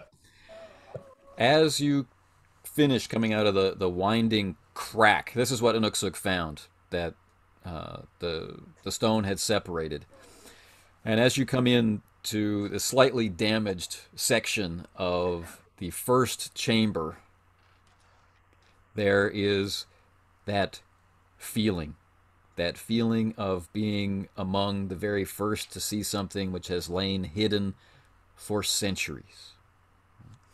And as your lights play across the interior of the room, the first thing you see is the actual entrance. You're seeing the inside of the main door, right? You've basically come in the back. And as the beams cross the icy air, they hit and are reflected by millions of crystalline or diamond reflective surfaces. Right. And a huge shadow is thrown across the wall, which for a moment looks like a living creature. It's the shadow of a giant wolf. Giant meaning you don't come up to its first joint. Oh, jeez. Okay. That's colossal. Okay, colossal statue of. Yeah, that's Sphinx. That's Sphinx level. Yeah, that's humongous. Thank you for saying statue. And its teeth are formed by icicles, by stalactites and stalagmites that have formed from melts in the summer and freezing again. So it's got a mouth full of icy fangs, and it has hackles on its back of raised ice, and it's just in dominating the center of the room, looking down at, from its perspective, a tiny warrior, but from your perspective, a giant among men. And the walls all around you are carved and smoothed and polished into the coils of a serpent. And the floor is knotted and gnarled like the roots of a tree. Yggdrasil. And the warrior is standing with shield upraised and sword in hand. And now, does anyone with archaeological background recognize what they're looking at? Certainly check. Wow.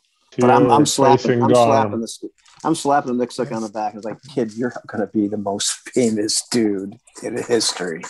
Sammy, this is Sammy, are they diamonds? You know what? That's a good thing for me to figure out, isn't it? Let's do 2 basic successes, but I am uncertain as to the difficulty. So. Oh, sorry. The difficulty is basic. Is basic. Okay. So I reroll Nice. because Full of house. expertise. So it's a full house, critical, and a basic success. Beautiful. I will tell you a lot in a minute. Sammy?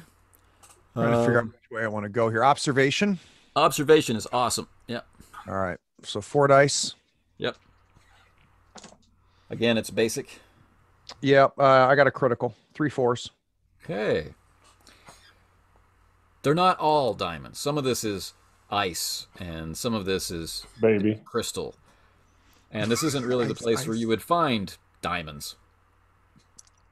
But some of them are diamonds. Yeah. Sean is looking all around the cave with like real wonders. Like he's like explorer, having something that he really hasn't ever seen before. Like, whoa. There's not much paying attention to.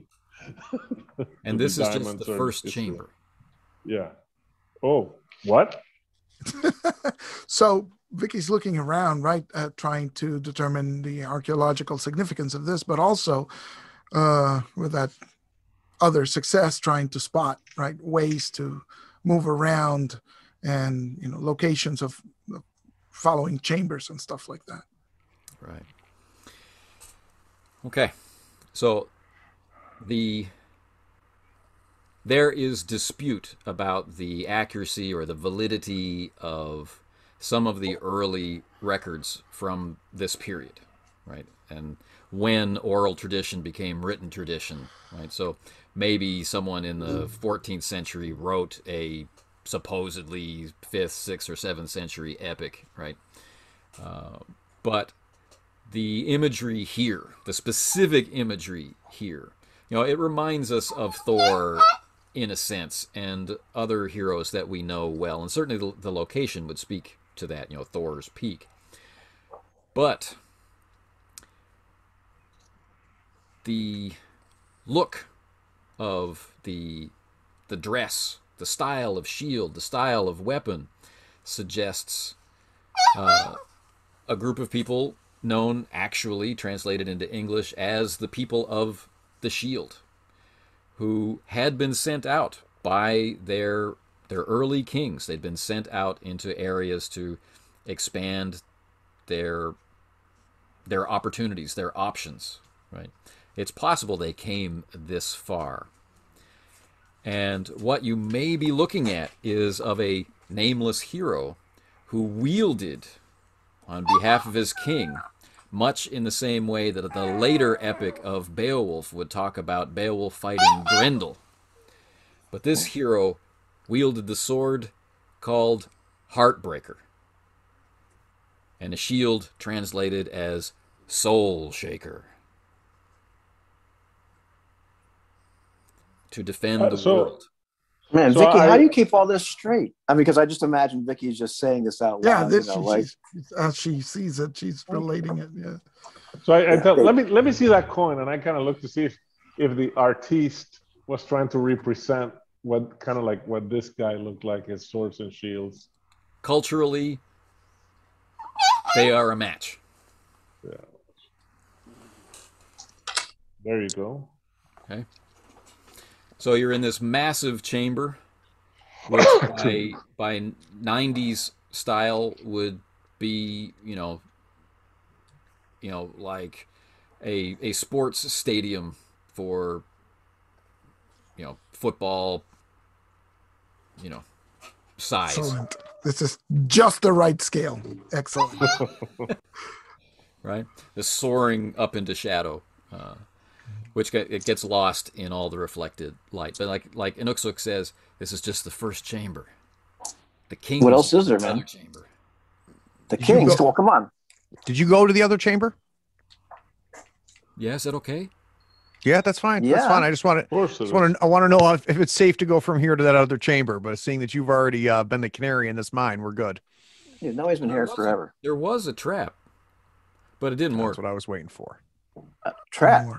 Well, I want to do just a quick alert, just to kind of, okay, get a sense, because I'm a little suspicious of the engravings, and there's a lot on the floor that makes me a little nervous. If there's something I learned in Afghanistan, is that a trap that doesn't work one time doesn't mean it won't work the second time somebody walks through. good point. All right, so Yeah, you're right. Sammy, go first. Check it out. Yeah. You go first. Let's do a crime alert. So that's exactly what that means. 5 dice. Okay. Very dangerous. You go first. I got 1 success, and I'm going to do, and the all for nothing is I keep that 1 success and re-roll the others. Well, that's if you do you have expertise in that? Is there usually expertise? Not really. I got sabotage, lockpicking, and espionage. But so I might, I might be fine with just the 1 success. I don't know. Yeah. Well, the second time you're doing risk, you're not doing all or nothing. Yeah. Risk. I'm sorry. It is kind of but I like the expertise of sabotage. Okay. Sabotage. For this kind of awareness. Right? Yep. Did we need that in the soundtrack? Well, in that case, I'm just going to roll 2 more 2s, so I've got 4 2s. Okay. Ooh, well, dang. So the Inuksuk is right. There was a trap. It didn't work, but it didn't work because he was too light. Yeah. And it was a deadfall, right? So it's a triangular, a stone arch, right? A triangular doorway, and one half of the support pillar is actually designed to smash whoever goes through, but he just wasn't heavy enough, and it just went. It clicked, and he was like, How about that? Yeah, can we jump across? Is this just like, or is it tough to jump across this thing? How big of a? Sammy knows the whole details of this trapping mechanism with his monumental success. He does. Certainly get you through it. We're coming up on the end of our run time here on Friday, so we'll bypass how that works and talk about the next chamber. In the center of the next chamber are 3 basically longboats. Whoa. On each one, sword in hand and shield, surrounded by gold, surrounded by jars, surrounded by the frost mummified remains of men and women of various ages, lie what have to be kings, 3 kings. And where the first chamber had walls that were serpents, the second chamber is huge statues of these kings holding up the roof. Very cool. While around their feet nestle, the people. Right? A warrior-like people with shields and swords. But the focal point of the room is like a stone bier, like you'd expect a king to lie in state on. And on it is only a sword and a shield, untouched by time and age. No rust, no corrosion, right? And they glitter blackly in the light of your flashlights. The floor is an icy lake. And in the center, under the 3 longboats, is a small rocky island on which they rest on supports. So you descend So down. the longboats aren't floating in the water; they're on the rock. Right, they're on supports on rock. The rock is surrounded by a ring of ice, which fills the entire chamber, except for the farthest point on the other side where the sword and the shield rest. And because of their glittering quality, you can spot them in the darkness. Wow. And so we could walk across this. It's frozen, right? Yeah, sure. Why not? And I'm already like, Chase. I mean, I already start kind of like humming Cortez the Killer. Yet another song not available for the soundtrack due to. I know. I'm just, this is wrong climate, but right idea. So this is awesome. Is this like a rough dome-like chamber, right? So It's not as well carved as the other. The giant kings holding the roof up are in incredible detail. But the roof itself is left natural. But there's still signs of this crystalline quartz reflectivity everywhere. So your lights are, it's almost like stadium lighting. Yeah. In a sense. Is there a high road in the sense of like could one climb on the statue of one of the kings and sort of throw a rope and swing around to the next one, or is it only the dice know? Only the dice know. I love it. Yes. Yeah, I stop Chase as he's going for the ice. I said, just hang on a second. And I use I would try to use my knowledge of making it along the wild to see, maybe a scout or survival check to see if this ice really is frozen that solid. Because in caves, sometimes it's not so cold. Okay. Well, in that case, you go first. Because if we send the kid, who knows? But you can be the canary in the coal mine. So, or I can take a look. Inuksuq is very embarrassed at this point where he says, I didn't go any farther. It's okay, man. This is I look back, it's like, man, you're here. I grab him and I kiss him on the cheek with as more ferocity than I kissed poor Linda Lou. It's like, man, this is awesome, dude. Clap him on the shoulders. You're the man. Man, it's better than King Tut. He swells up with pride. So I'm not stepping on the ice because that's the point of being an expert in these things, right? I'm studying it and tapping it with the pommel of my knife. Right. And I got 3 4s and 2 6s. So lovely. The ice is a trap. Underneath it is spikes. You really don't want to step on these, Chase. I owe you one, man. All right. It's all right. You just save their butts up there. So by this time, Vicky has pulled off her backpack, right? And is rummaging through it and pulling out the grappling hook with a rope and starting to, sort of eyeball distances between the statues of the kings. And you're going to try to throw the grappling hook like on the statues? Might have to climb up one of those and maybe swing across to the next one. Okay. Give it a try. Don't scratch it. So I turned to Sammy. Have we ever been anywhere where she hasn't gone for the roof? No, as a matter of fact, we haven't. That's what happens when you take heights as your expertise.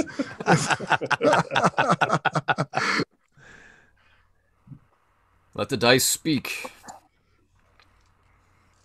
So I have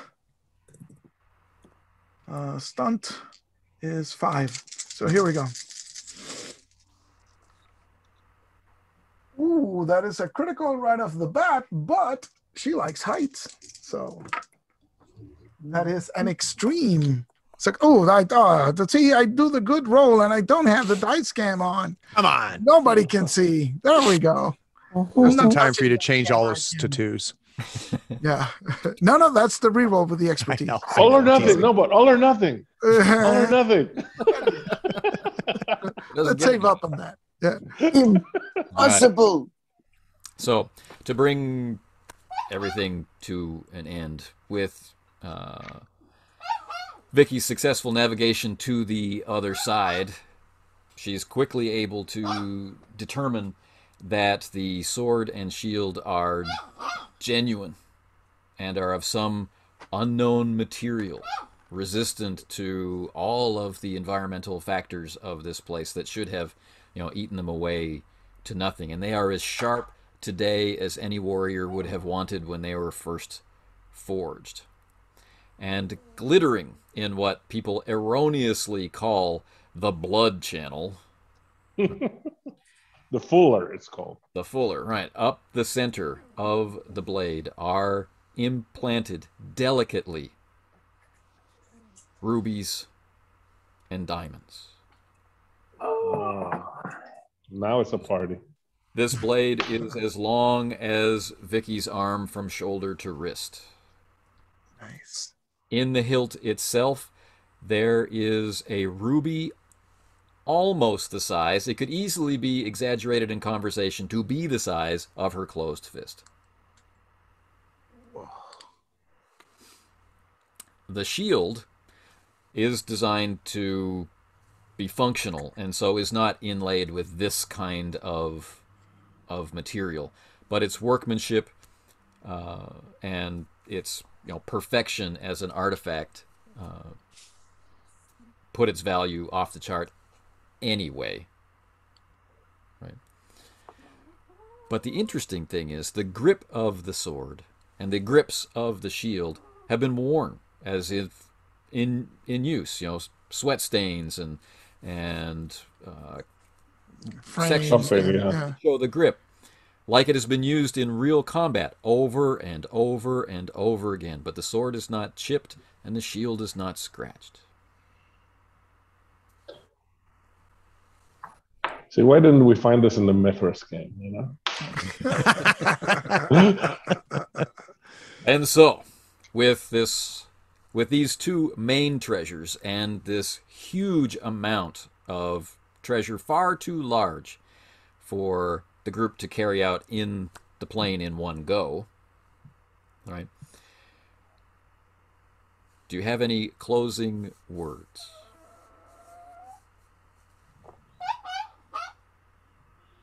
We're going to need a bigger plane.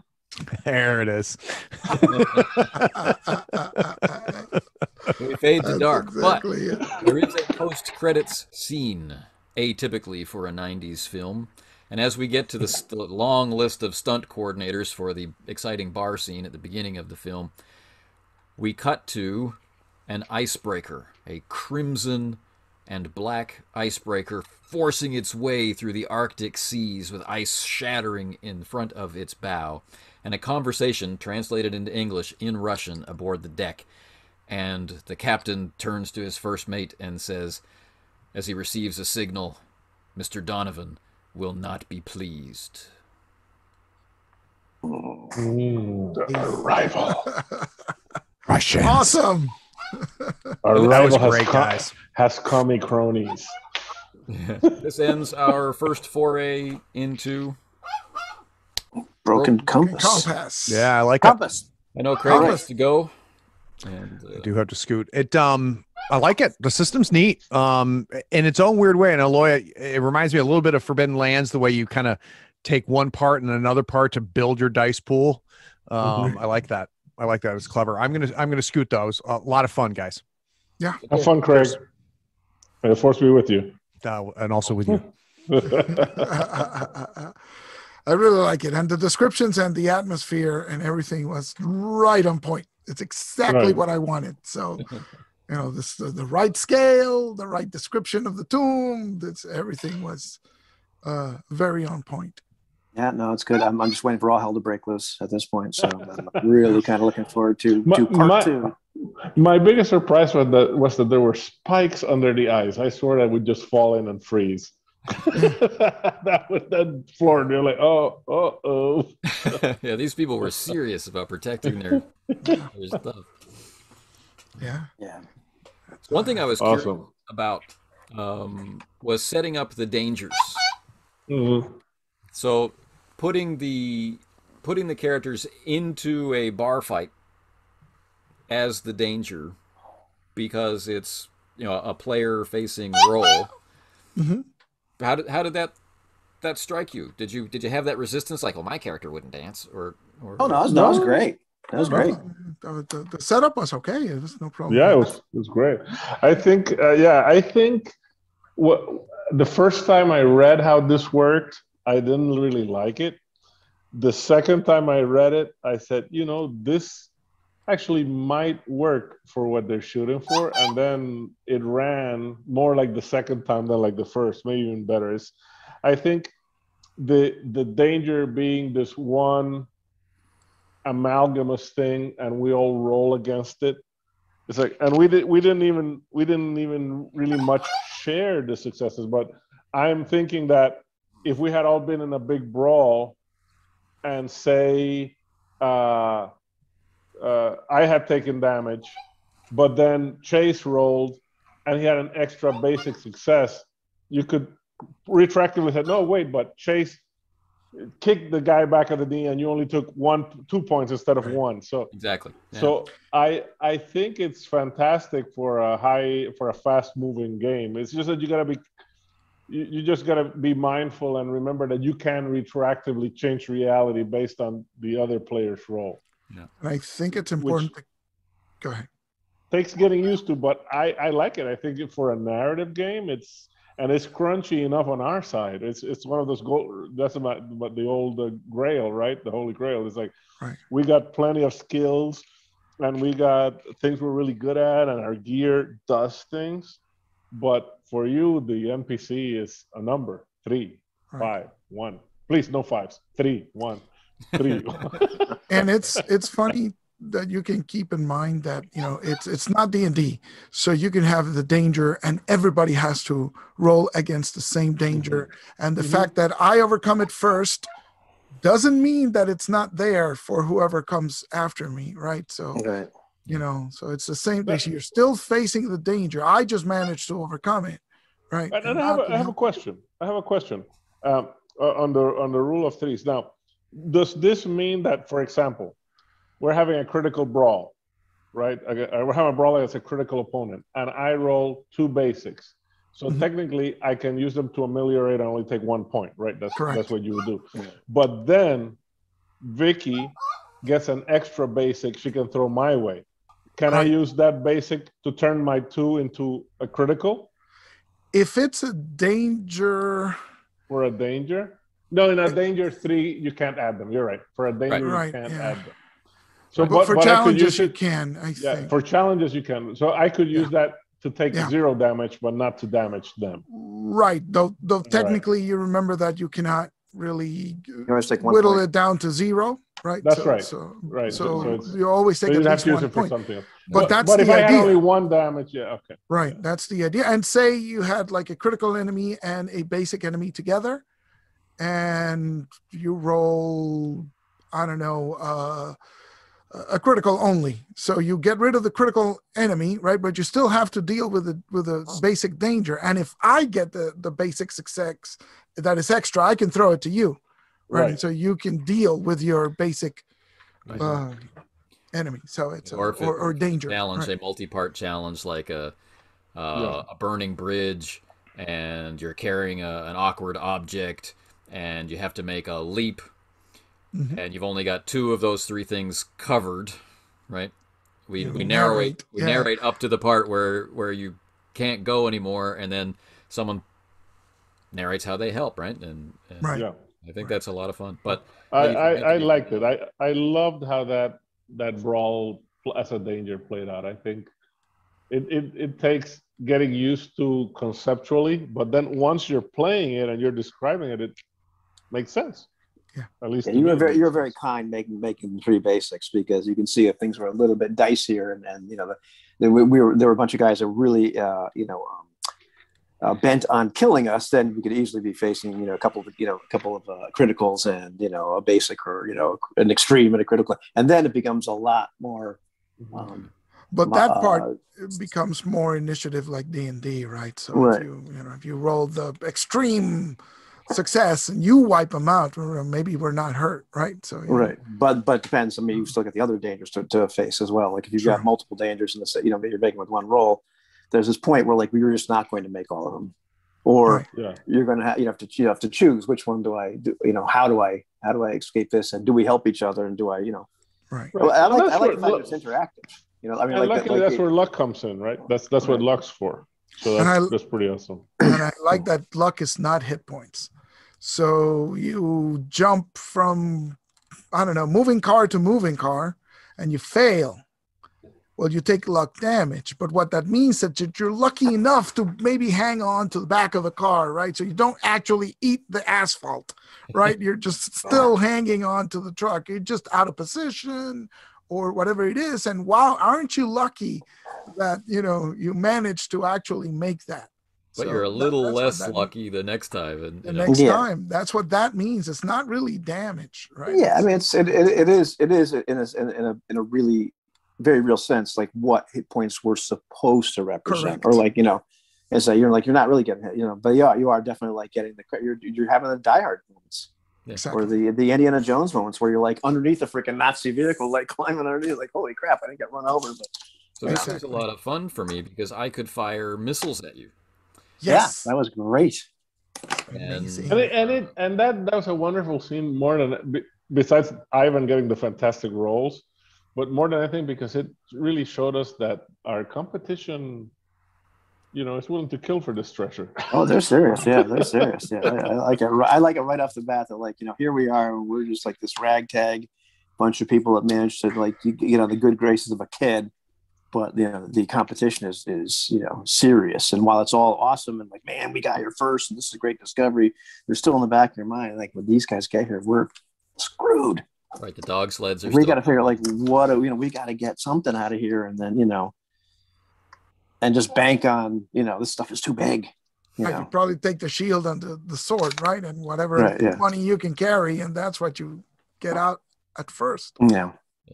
And so, as a character, I'm thinking like, this is awesome. Like, we're gonna be famous forever. We just have to figure out like, something. We should start. Oh, go ahead.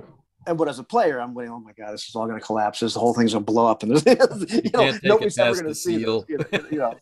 Nobody's ever gonna see this. But we have to start a betting pool on how many of our backpacks full of gold will actually make it out of the tomb. Yeah, exactly. Because we're gonna fill our backpacks with gold, right?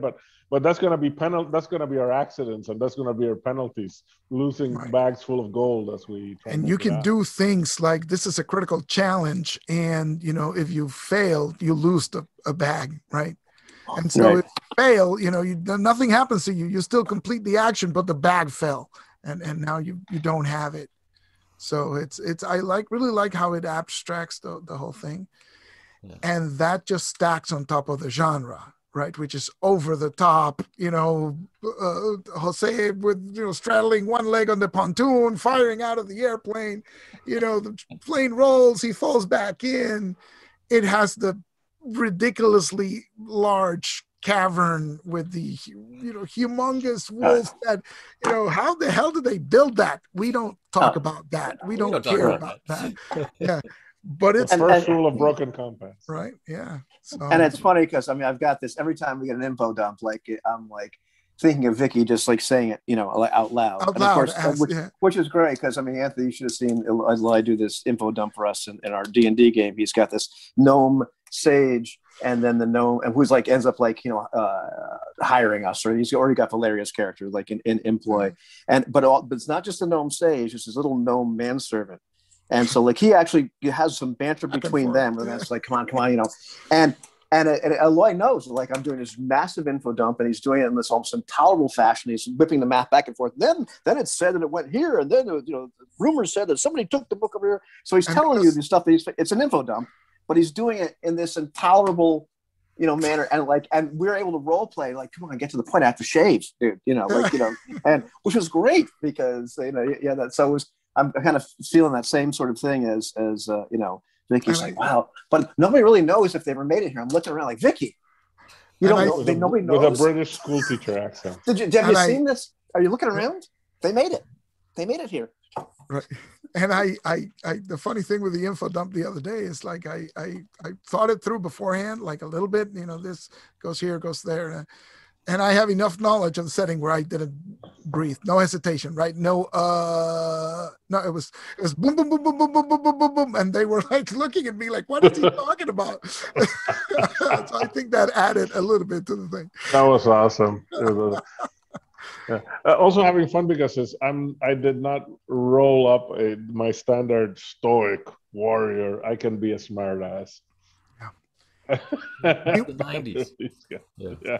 The thing that I keep coming back to that I keep thinking of is the gear. I haven't read the gear chapter in the full rules, but I kind of like the idea that Jose had that if you're prepared, then maybe you have 6 pieces of gear, right? You have your basic 3, but maybe if you're prepared for the expedition, then maybe you have an extra 3 pieces of gear to start. One of the things they talk about is that you prepare, yes, for specific situations. So you don't say I've got my solar blanket and my insulated water bottle. You say I've got Arctic survival gear, and right.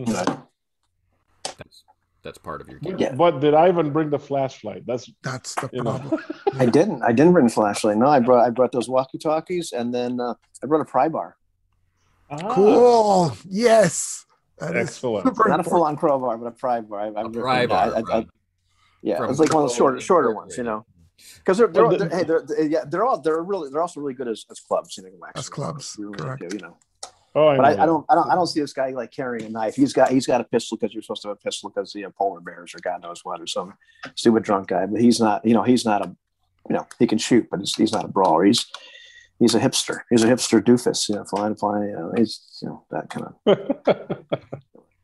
following these people around like, all right, yeah, let's go do the thing and be famous. Listen to rock music and drink beer and dance with redheads and probably get our asses kicked. I just can't believe I didn't go get thrown out the window.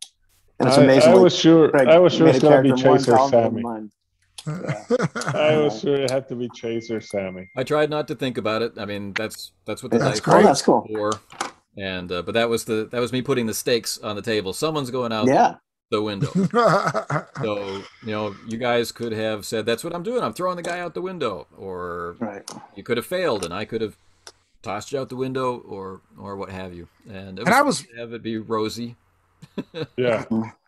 I was ready for that missile to hit us and us having to jump out with the parachutes and everything. That would have been awesome. A lot of points there. Okay. With it looks like grabbing onto Victoria like sort of embarrassed, but sort of like, this is cool, dude. Yeah. I'm actually getting to touch a woman as he plummets to earth. I'll die happy. Yeah, that's awesome. And this is a very high budget movie you put together, Anthony. Yeah, very good. Glad you like it. It's a very high budget. And that's where the abstraction comes in, because you're not afraid to toss the players out a window of a plane, right? They'll be fine.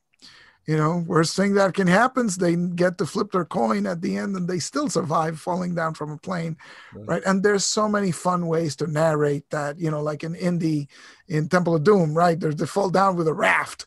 There's so many cool on that theme where it's like, throw them out the window.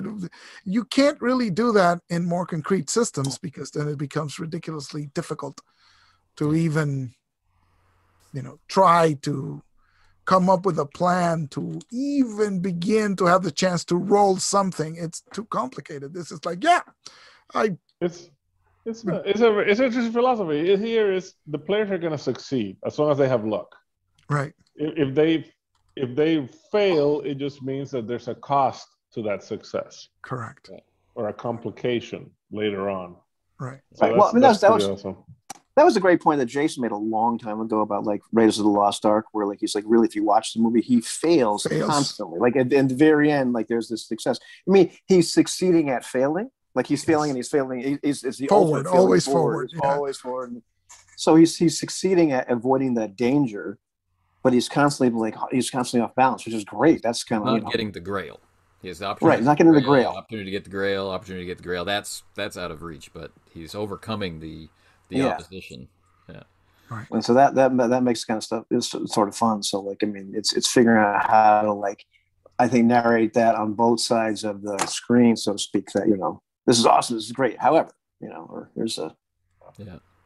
So one of the things I was thinking about as I was, reading over the rules was that, you know, you could look at it that the game master could find out what you rolled, and then tell you what your success is. True. That would be one way it could be handled. Or we see what's rolled, and we kind of work together. We do it in committee to figure out what your success is. Or it can all be on you. Like the master can do failure, and the player can do success. And I think all those approaches are valid depending on who you're playing with and how much of the description people are willing to pick up. You know? Yeah. But where it leads to the likelihood of multiple successes of some kind, right? Or multiple actions or multiple details that you can put into a scene. I think I want it to be entirely on the person who's successful's side. Right. So they reveal what they get. And once they know that they can go all or nothing, or they can do a risk, or they can just re-roll because of expertise, then they don't need to be prompted to do that thing. They can make that decision. So that's silent, and that's fast. And they know they can use a basic success to dive for partial cover, and right. we'll do that. Or throw a chair into the middle of the dance floor, or climb up to the rafters, which were never described, right? So it's like, yeah, there's rafters up there. I'm going up. Yeah. So that's So I like how that works, and I like that there is death in the game, and I like that it's only as permanent as the next movie deal. Yes. Yeah, that's awesome. Like, how did he come back from that? But I think that's super genre appropriate, and this is not the game where you go to watch the players die, right? Yeah. This is the game where even if they die, they'll be back, at the end of the episode or something. The best recent example I've seen that is in that movie with Hemsworth called Extraction. I don't know if you guys saw it in Netflix. Right. At the end, all you see is like the kid through the water, blurry. He sees a familiar shape. I thought that was awesome, and it was just like it would happen in this game. The guy's wounded and he falls in the water. Right. And we don't see him for the rest of the sequence. Yeah. Exactly. You go down with the plane, right, in flames, and then it crashes in, and you don't know if the guy survives or not, right? Maybe he just jumped into the snow at the last minute. It's really good. So it was a blast, Anthony. I had never even heard of this game, so thanks for inviting us all into it. Yes, awesome. It more than lived up to the hype. Yeah, I had no idea what I was going to do with the earnings from my channel, so thank you so much for letting me. Who needs food? I didn't even know what I would do. So who needs food? Thanks a lot for playing with me and getting me to leap in. I often read games for a long time before I run them, so it was nice to get this one and read it and run it so fast. So no, that's cool. That's cool too. Like, I mean, if everybody's familiar with the genre, that's the one thing I was thinking of. It's like we've seen these movies, and even though I believe it's probably a good thing to like have the person that gets the successes do the bulk of the narrating. This is a game. This is a particular game that I feel more comfortable with the committee approach. Or like people say, oh, how about this? Or it's 90s. Remember, it's 90s action movie. Can you shoot him with a gun? Hell yeah. And we did that several points tonight, and hopefully it enhanced rather than detracted. Yeah, that does. Oh yeah. Anytime like that, I think it's the kind of game where it's less intrusive to be saying, well, how about this or how about that? And you're like, yeah, that's kind of cool because this is sort of what these things look like anyway. So. Right. Yeah. And you can sometimes you just like you run on the steam like I'm not exactly sure. Somebody shouts something out like, that sounds good. Right on. Cool. Well, I'm sorry about the noise from okay. Billy. Like I said, she's not feeling so well, but I think it was these sled dogs coming in the back. It was like reminding us time is running out. They're coming. They're kind of side. I thought it was great, and it's And it always was the big always a feather pleasure. at the end, Yeah, always a This is pleasure to great. have one of the dogs on camera, or off camera and on audio. Yeah, this is great, and this is one of those things where we could even switch GMs, right? And Easy. you run one, I run one. Yeah. Doesn't Right. So one of us is Michael Mann, and one of us is one is Spielberg, and the Right. other one is it's Joel Silver. yeah, Schumacher, and stuff like that. And by the way, if any of you hasn't seen that one, that movie I linked with Bronson and Lee Marvin, Death Hunt, you gotta watch it. It's Good amazing. And it's obviously it's a big manhunt across the Canadian wilderness. It is Cool. freaking amazing. Bronson and Lee Marvin. What more could you want, man? Canadian wilderness, Bronson Marvin. You could want a sequel. Yeah, Exactly. we But we'll have a sequel. We're gonna have a sequel. And it's based on a true story. That's the only real critique I have of this session so far. Is it's too short. We need like 4 more hours. There's a sequel. This can't be the end. This is the beginning. This is we found the tomb. Okay, now what? Well, it turns out that this game is perfect for our schedule because it is supposed to be episodes of a TV show. Right. Yeah. I was starting out thinking movie, and it was kind of my regret that we just had the 2 hours, and I'm thinking, if I open with the bar scene, it's going to take an hour. I want it to take 15 minutes, and it's going to take an hour because I'm going to start describing stuff like the band. I told myself, don't describe the band. No, that was perfect. That was great. That was great. So this is really Netflix. It's not really movies. It's Netflix. So it's episodic, Yeah. So now we got to find out. We're standing there in the chamber. This is great. And now what happens? Yeah. See, I could visualize it because I have been to small towns in Alaska and Canada, so I could visualize it, and I know that there's like tattoos and piercings everywhere, and Flannel. they're rowdy but nice. Yeah. Yep. And of course, Exactly. it's dialed up to 11 because it's a movie. These Canadians are very polite until they're punching you for dancing with their girlfriends. That's basically how it works. Yeah, it's in the national anthem. Be nice until they hit on your girlfriend. Yeah. You thought the missing teeth were from hockey pucks? Think again. All right, guys. Thanks again. I'm gonna put this Take care. As is, and we'll see it. Awesome. Awesome. Awesome. Bye. Take care. Here. Later.